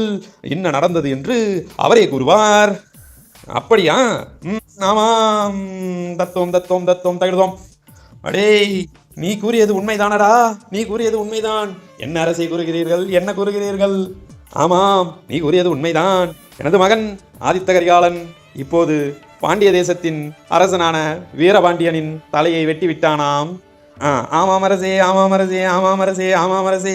அதைத்தான் நானும் இவ்வளவு நேரமாக கூறிக்கொண்டிருந்தேன். நீங்கள் நம்பவில்லை அல்லவா? உனது மகனே கூறிவிட்டார் அல்லவா? இப்போது என்ன செய்ய போகிறீர்கள்? வீரபாண்டியனின் தலையை கொய்து விட்டீரே, அந்த படை வீரர்கள் மீண்டும் போரெடுத்து வரமாட்டார்களா? சோழ தேசத்திற்கு ஏதாவது ஒன்றென்றால் நீங்கள் தலைமை தாங்கி நிற்பீர்களா? அடே சிறுவனே, என்ன பேசிக் கொண்டிருக்கிறாய்? சோழ தேசத்தின் அரசனான என்னிடமா நீ உன்னுடைய பேச்சை பேசிக் கொண்டிருக்கிறாய்? அரசே, கோவப்படாதீர்கள், கோவப்படாதீர்கள். உங்களை சாந்தப்படுத்தவே நான் வந்தேன். மேலும் என்ன கூற வேண்டும் என்பதை கூறு. அதனால் மக்களுக்கு எந்த போதுமடா, உனது பாட்டை நிறுத்து. கூற வருவதை தெளிவாக கூறு. அரசே, கூறுகிறேன் கூறுகிறேன் கூறுகிறேன் கூறுகிறேன். என்னவென்றால் அரசே, மக்களுக்கு எந்த பிரச்சனையானாலும் நீங்கள் தான் பார்த்து கொள்ள வேண்டும். ஆதலால் தான் உங்களிடம் வந்து இப்படி பேசிக் கொண்டிருக்கிறேன் பாருங்கள். சரி, நீச்சல், நான் பார்த்துக் கொள்கிறேன் என்ன நடந்தாலும். உத்தரவு அரசே, உத்தரவு. நான் வருகிறேன். அந்த நாளில் இருந்து இதுவரை காலம் கழிந்து விட்டது. இப்போது 7 ஆண்டுகள் முடிந்து 8 ஆண்டுகள் தொடங்கிவிட்டன. ஆமாமடா, நம்மளெல்லாம் இந்த சோழ தேசத்தின் மக்கள். நாம் என்ன செய்ய வேண்டும்? ஆதித்த கரிகாலர் கூறுவது சரியல்லவா? அவர் ஒன்றும் தன்னை பெருமையாக பேசிக்கொள்ள இந்த காரியத்தை செய்யவில்லை அல்லவா? அவர் அப்போது அவருடைய சிறியதாதையின் தலையை வெட்டிய கோபத்தில் அவரும் அந்த தலையை வெட்டிவிட்டார். எந்த தலையை வெட்டிவிட்டாரடா? அதுவா, அவரது சிறியதாதியின் தந்தை தலையை வெட்டியதால் பாண்டிய தேசத்தின் அரசனான வீரபாண்டியனின் தலையை வெட்டிவிட்டாராம். இப்போது 7 ஆண்டுகள் முடிந்து 8 ஆண்டுகள் நடந்து கொண்டிருக்கிறது. இப்போது என்னவென்றால் வீரபாண்டியனை கொன்ற ஆதித்த கரிகாலனை என்னடா கூறுகிறாய்? கூறுகிறேன். வீரபாண்டியனை கொண்ட ஆதித்த கரிகாலனை யாரோ சிலர் அடி சொல்ல வருவதை தெளிவாக கூறு. என்னடா கூறுகிறாய்? நீங்கள் எல்லாம் சாதாரண மக்கள் அல்லவா? அதனால் உங்களுக்கு என்ன தெரியும்? வீரபாண்டியனை கொண்ட ஆதித்த கரிகாலனின் தலையை எவனோ விஷம் தடவிய கத்தியால் குத்தி கொன்று விட்டான். 8 ஆண்டுகள் கழித்து எவனோ வஞ்சம் வைத்து வஞ்சகன் எவனோ வஞ்சத்தை தீர்த்து விட்டானடா. என்ன செய்வேன் நான்? உங்களிடம் இதெல்லாம் எப்படி கூறுவேன்? ஊர் மக்களுக்கு உங்களுக்கு ஒன்றும் தெரியாதே. இளவரசன் நம்மை விட்டு சென்று விட்டானே. இதை நான் எப்படி யாரிடம் கூறுவேன்? ஐயையோ, அந்த இறைவனுக்கு கண்ணில்லையா? நான் என்ன செய்வேன்? ஒன்றும் புரியவில்லையே. இந்த ஊர் மக்கள் எல்லாம் வருந்துகிறார்களே. அவன் தம்பி அருள்மொழிவர்மன் எங்கிருக்கிறான் என்று தெரியவில்லையே. அவனை காக்க அந்த குந்தவையும் வரவில்லையே. நான் இப்போது அரசனுக்கு என்ன பதில் கூறுவேன்? அரசே, அரசே, அரசே, நான் இப்போதே செல்கிறேன். அரசனிடம் போய் கேட்கிறேன். என் இளவரசனை எப்படி கைவிட்டீர்கள் என்று கேட்கிறேன். சுந்தர சோழரே, ஏன் நான் அப்போதே உங்களிடம் கூறினேனே, நீ எல்லாம் சுந்தர சோழனா? என் இளவரசனை இப்படி விட்டீர்களே. அவன் இறந்து கிடக்கிறானே. அவனை இனிமேல் யார் உயிரோடு கொண்டு வருவார்? அவனை விட்டு பிரிந்த அவன் மக்கள் எல்லாம் பாடுகிறார்களே. இதற்கு என்ன பதில் கூறுகிறாய்? நீ எல்லாம் சுந்தர சோழனா? பதில் கூறடா. உனக்கு என்னடா மரியாதை? கூறு. மக்கள் அனைவரும் அழுது கொண்டிருக்கிறார்களே. அவர்களுக்கு என்ன பதில் கூற போகிறாய்? என்ன பதில் கூற போகிறாய்? இந்த மக்களுக்கு என்ன பதில் கூற போகிறாய்? என் இளவரசன் குத்துரியுமாய் விழுந்து கிடக்கிறானே. என்ன செய்ய போகிறாய்? இப்படியே காலங்கள் ஓடிச் சென்றன. தத்தோம் தத்தோம் தகிடுதோம், தத்தத்தோம் தகிடுதோம், தத்தோம் தத்தோம் தகிடுதோம், தத்தத்தோம் தகிடுதோம். 10 ஆண்டுகள் முடிந்து அருள்மொழிவர்மன் அரசனானான். அவன் இங்கிருந்து பல தேசங்களுக்கு சென்று, கடல் வழியாக சென்று பல தேசங்களின் நட்புகளை பெற்று வந்தான்.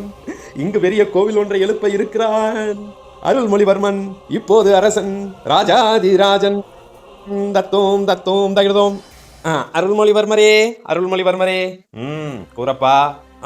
நாட்டுக்கு நல்லதை எல்லாம் நன்றாக செய்து கொண்டிருக்கிறீர்கள். இப்போது உங்களுக்கு திருமணமானால் நன்றாக இருக்கும் அல்லவா? அதற்காக ஏதாவது செய்யுங்கள். திருமணமா? செய்து கொள்ளலாம். அதற்கு என்ன இப்போது அவசரம்? இல்லை அரசே, இல்லை. நீங்கள் திருமணம் செய்து கொண்டு உங்களுடைய வழி வழியே வரும் சந்ததிகள் எங்களை கண்டு மகிழ்ந்தால்தான், நாங்கள் அவர்களை கண்டு மகிழ்ந்தால்தான் நன்றாக இருக்கும் அல்லவா? அதற்காகவாவது நீங்கள் திருமணம் செய்து கொள்ள வேண்டுமல்லவா? செய்து கொள்ளலாம். இப்போது என்ன அவசரம்? என்ன அரசே, மீண்டும் அதே கேள்வியை கேட்டால் எப்படி? அப்படியா? அப்படி என்றால் நான் இப்போது திருமணம் செய்து கொள்ள வேண்டுமா? ஆமாம் ஆமாம், இது என்னோட கேள்வி மட்டுமல்ல. வேற என்ன கேள்வி? எங்களுடைய மக்களின் கேள்வி அல்லவா? நீங்கள் அதற்கு தலை சாய்க்க செவி சாய்க்க வேண்டுமல்லவா? சாய்த்து விடுவோம். திருமணம் தானே, செய்து கொள்ளலாம் என்று திருமணமாகி வந்தார் ராஜாதிராஜன். திருமணமாகி வந்தான். குந்தவை என்றொரு குழந்தையும் பெற்றான். குந்தவை என்றொரு குழந்தையும் பெற்றான். ராஜேந்திர சோழன் எனும் பெயரும் சூட்டினான் என்று நாடகம் நடந்து கொண்டே இருக்கிறது. இதில் மக்கள் அனைவருக்கும் சந்தேகம் எழுகிறதா? ராஜாதிராஜன் அருள்மொழிவர்மன், அவனுக்கு எப்போது திருமணம் நடந்தது, அவனுக்கு எப்போது பிள்ளை பெற்றான் என்றது சந்தேகம் எழுகிறதா? அதை விளக்கத்தான் இப்போது இந்த கதையை கூறிக்கொண்டிருக்கிறேன். அவன் அரசே, அரசே. கூறப்பா. கூறுகிறேன் அரசே. இப்போது என்னவென்றால், நீங்கள் கப்பலில் தனியாக அரபு தேசம் சென்று வந்தீர்களாம். ஆமாம். அப்போது சிலரை சந்தித்ததாக ஊர் மக்கள் பேசிக் கொண்டிருக்கிறார்கள். நான் என்ன சந்தித்தேன்? அது ஒன்றுமில்லை. ஏதோ காலத்தை கடந்து செல்லும் மனிதர்களை சந்தித்ததாக கூறினார்கள். அது உண்மையா என்று தங்களிடம் கேட்டுச் செல்ல வந்தேன். அதை பற்றி கேட்கிறாயா? ஆமாம் ஆமாம் ஆமாம், அதை பற்றித்தான் கேட்கிறேன். நீங்கள் தெளிவாக கூறினால் நன்றாக இருக்கும். சந்தித்தேன். அவர்கள் என்னை கூட்டிச் சென்றார்கள் காலத்தை கடந்து. பிறகு என்ன நடந்தது என்று தெரியுமா? என்ன நடந்தது? என்ன நடந்தது என்று தெரியுமா? ஆமாம் அரசை, கூறுங்கள், என்ன நடந்தது? ஆதித்த கரிகாலனை, எனது அண்ணனை இறந்து விட்டான் அல்லவா? உங்களுக்கெல்லாம் தெரியும் அல்லவா? அவனை மீண்டும் உயிரோடு கொண்டு வந்து நிறுத்துகிறேன் என்றான் அவன். என்ன அரசை கூறுகிறீர்கள்? ஆதித்த கரிகாலனை மீண்டும் உயிரோடா? அது எப்படி சாத்தியம்? அது எப்படி சாத்தியம்? எப்படி கூறுகிறீர்கள் நீங்கள்? அவன் கூறினானே, அவன் கூறியதால் தான் நானும் ஒப்புக்கொண்டேன். அவன் ஆதித்த கரிகாலனை கூட்டிச் சென்று காட்டுவேன் என்றான். ஆதித்த கரிகாலனை உயிரோடு கொண்டு வருவேன் என்றான். ஆதித்த கரிகாலனை எப்படியாவது உங்களிடம் சேர்த்து விடுவேன் என்றான். அதனால் தான் நானும் அவனை நம்பி சென்றேன். சென்றவுடன் அவன் கூறினான், அரசே, நீங்கள் செய்ய வேண்டியது ஒன்றுதான், இதை யாரிடமும் கூறக்கூடாது என்று கூறிவிட்டான். அப்படியா அரசே? ஆமாமடா, ஆமாம். அதனால் எங்களிடம் கூற மாட்டீர்களா? கூற மாட்டேன் போடா முட்டாள். அரசே, கூறுங்கள். அவனிடம் நீங்கள் கூறாவிட்டால் என்ன, என்னிடம் கூறலாம் அல்லவா?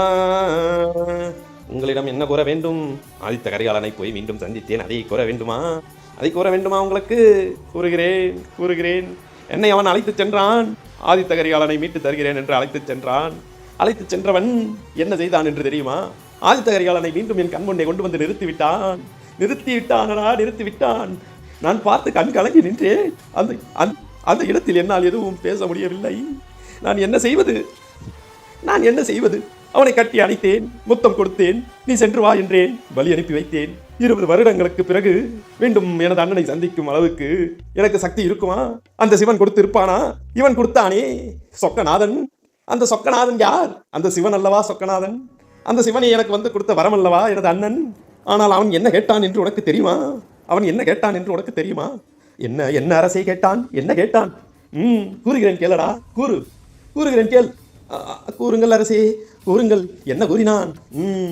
மீண்டும் ஆதித்த கரிகாலனை கொல்லச் சொல்கிறான். அவன் மீண்டும் ஆதித்த கரிகாலனை கொல்லச் சொல்கிறான். நீ விடுவாயா? ஏனடா, அவன் முன்னே கேட்டுவிட்டு சென்றானே, அவன் விடுவானா? ஆதித்த கரிகாலனை கொல்லச் சொல்லி அவன் விடுவானா? அவன்? நீ விடுவாயடா?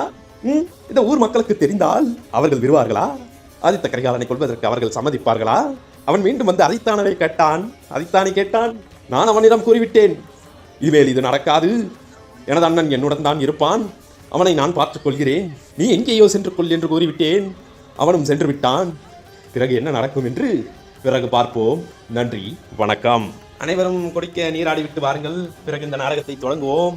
நீங்கள் செல்லலாம். உணவு ஏதாவது தின்பண்டங்கள் ஏதாவது தின்று விட்டு வந்தால் வாருங்கள். பிறகு இந்த நாடகத்தை தொடங்குவோம். என்ன கூறுகிறீர்கள்?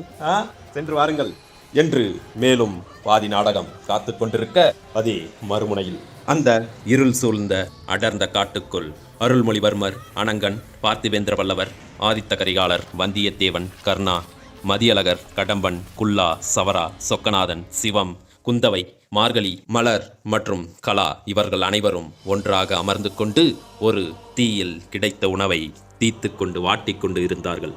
அதே தருணம் குழியில் இருந்து, அதாவது மதியழகரும் கடம்பனும் கர்ணாவும் சேர்ந்து தோண்டிய குழியில் இருந்து தூய்மையான நீரை கொண்டு வந்து பருகுவதற்காக வைத்துவிட்டு அனைவரும் உணவை தயார் செய்து கொண்டே ஒன்றாக அமர்ந்து கொண்டிருந்தார்கள். ஆனால் அங்கிருந்த அனைவரும் எதுவும் பேசாமல் ஒருவருக்குள் ஒருவர் மனதுக்குள் ஏதோ ஒன்றை நினைத்து கொண்டே அமர்ந்து கொண்டிருக்க, ஆனால் அருகருகில் அமர்ந்து கொண்டிருந்தார்கள் அருள்மொழிவர்மரும் சொக்கநாதனும். அந்த அமைதியை கலைத்தக்குள்ளா, அரசே, ஆதித்த கரிகாலரே, உங்களை சந்தித்ததில் மிகவும் மகிழ்ச்சி. ஆனால் ஒரு போர்க்களமும் கண்டுவிட்டு வந்துவிட்டோம். இப்படித்தான் இருக்குமா போர்க்களம்? நாங்கள் என்னென்னவோ நினைத்தோம். பார்த்தால் போர்க்களம் வெகு சுலபமாக முடிந்துவிட்டது. இப்படிதான் போர்க்களம் இருக்கும் என்று நாங்கள் இருக்கும் காலத்தில் எதுவும் தெரியாது. இல்லை ஆதித்த கரிகாலரே, நேரில் பார்த்தோம் அல்லவா, அதை தான் கூறினேன். நேரில் பார்த்ததை விட உன் செவிகளுக்கு என்ன வந்து சேர்ந்தது? எப்படி கேட்கிறீர்கள்? நீங்கள் வாழும் காலகட்டத்தில் ஏதோ ஒன்று உங்கள் செவியில் கேட்டதை கூறுகிறீர்கள் அல்லவா? ஆமரசே, என்ன உங்கள் செவியில் கேட்டீர்கள்? இல்லை, போர்க்களத்தில் ஒருவருடைய தலையை வெட்டுவார்கள் மற்றும் கத்தியால் ஈட்டியால் குத்தி பல போர்க்களங்கள் பல்வேறு விதமான இரத்த கலரியாக நடக்கும் என்றெல்லாம் கேள்விப்பட்டேன். இப்பொழுது பாருங்கள், சாதாரணமாக முடிந்துவிட்டது. அதனால் எதுவும் என்னால் கூற முடியவில்லை அரசி, அவ்வளவுதான். குல்லா, அரசே, ஒன்றுமில்லை அரசே. நீங்கள் ஏன் கோவப்படுகிறீர்கள்? நான் ஆதித்த கரிகாலரிடம் பேசிக் கொண்டிருக்கிறேன். நீங்கள் ஒன்றும் அச்சப்பட வேண்டாம். என்ன? இல்லை அருள்மொழிவர்மரே, அச்சமில்லை. நீங்கள் ஒன்றும் நினைத்து கொள்ள வேண்டாம். நான் ஏதோ பொழுதுபோக்கிற்காக பேசிக் கொண்டிருந்தேன். அப்புறம் அரசே, நாம் இப்படியே அமர்ந்து கொண்டிருந்தால் என்ன செய்ய போகிறோம் அடுத்து? என்ன செய்ய போகிறோமா? ஆமாம் அரசே, என்ன செய்ய போகிறோம்? இதோ நெருப்பில் வெந்து கொண்டிருக்கிறது அல்லவா சில உணவுகள், அதையெல்லாம் உண்டு விட்டு படுத்து உறங்கப் போகிறோம். என்ன அரசே, படுத்து உறங்க வேண்டும் என்றால் இங்கே வா, மாளிகைக்கு செல்வோம். நன்றாக அந்த பஞ்சு மெத்தையில் படுத்து உறங்குவோம். அன்று படுத்து உறங்கினோம் அல்லவா, நல்ல உறக்கம். இல்லை அரசே, இங்கு படுத்து எப்படி உறங்குவது? அதைத்தான் கூறி. இறுதி அத்தியாயத்தில் இன்னும் 3 மணி நேர காட்சிகள் வரவிருக்கிறது. காத்திருப்போம். நன்றி, வணக்கம்.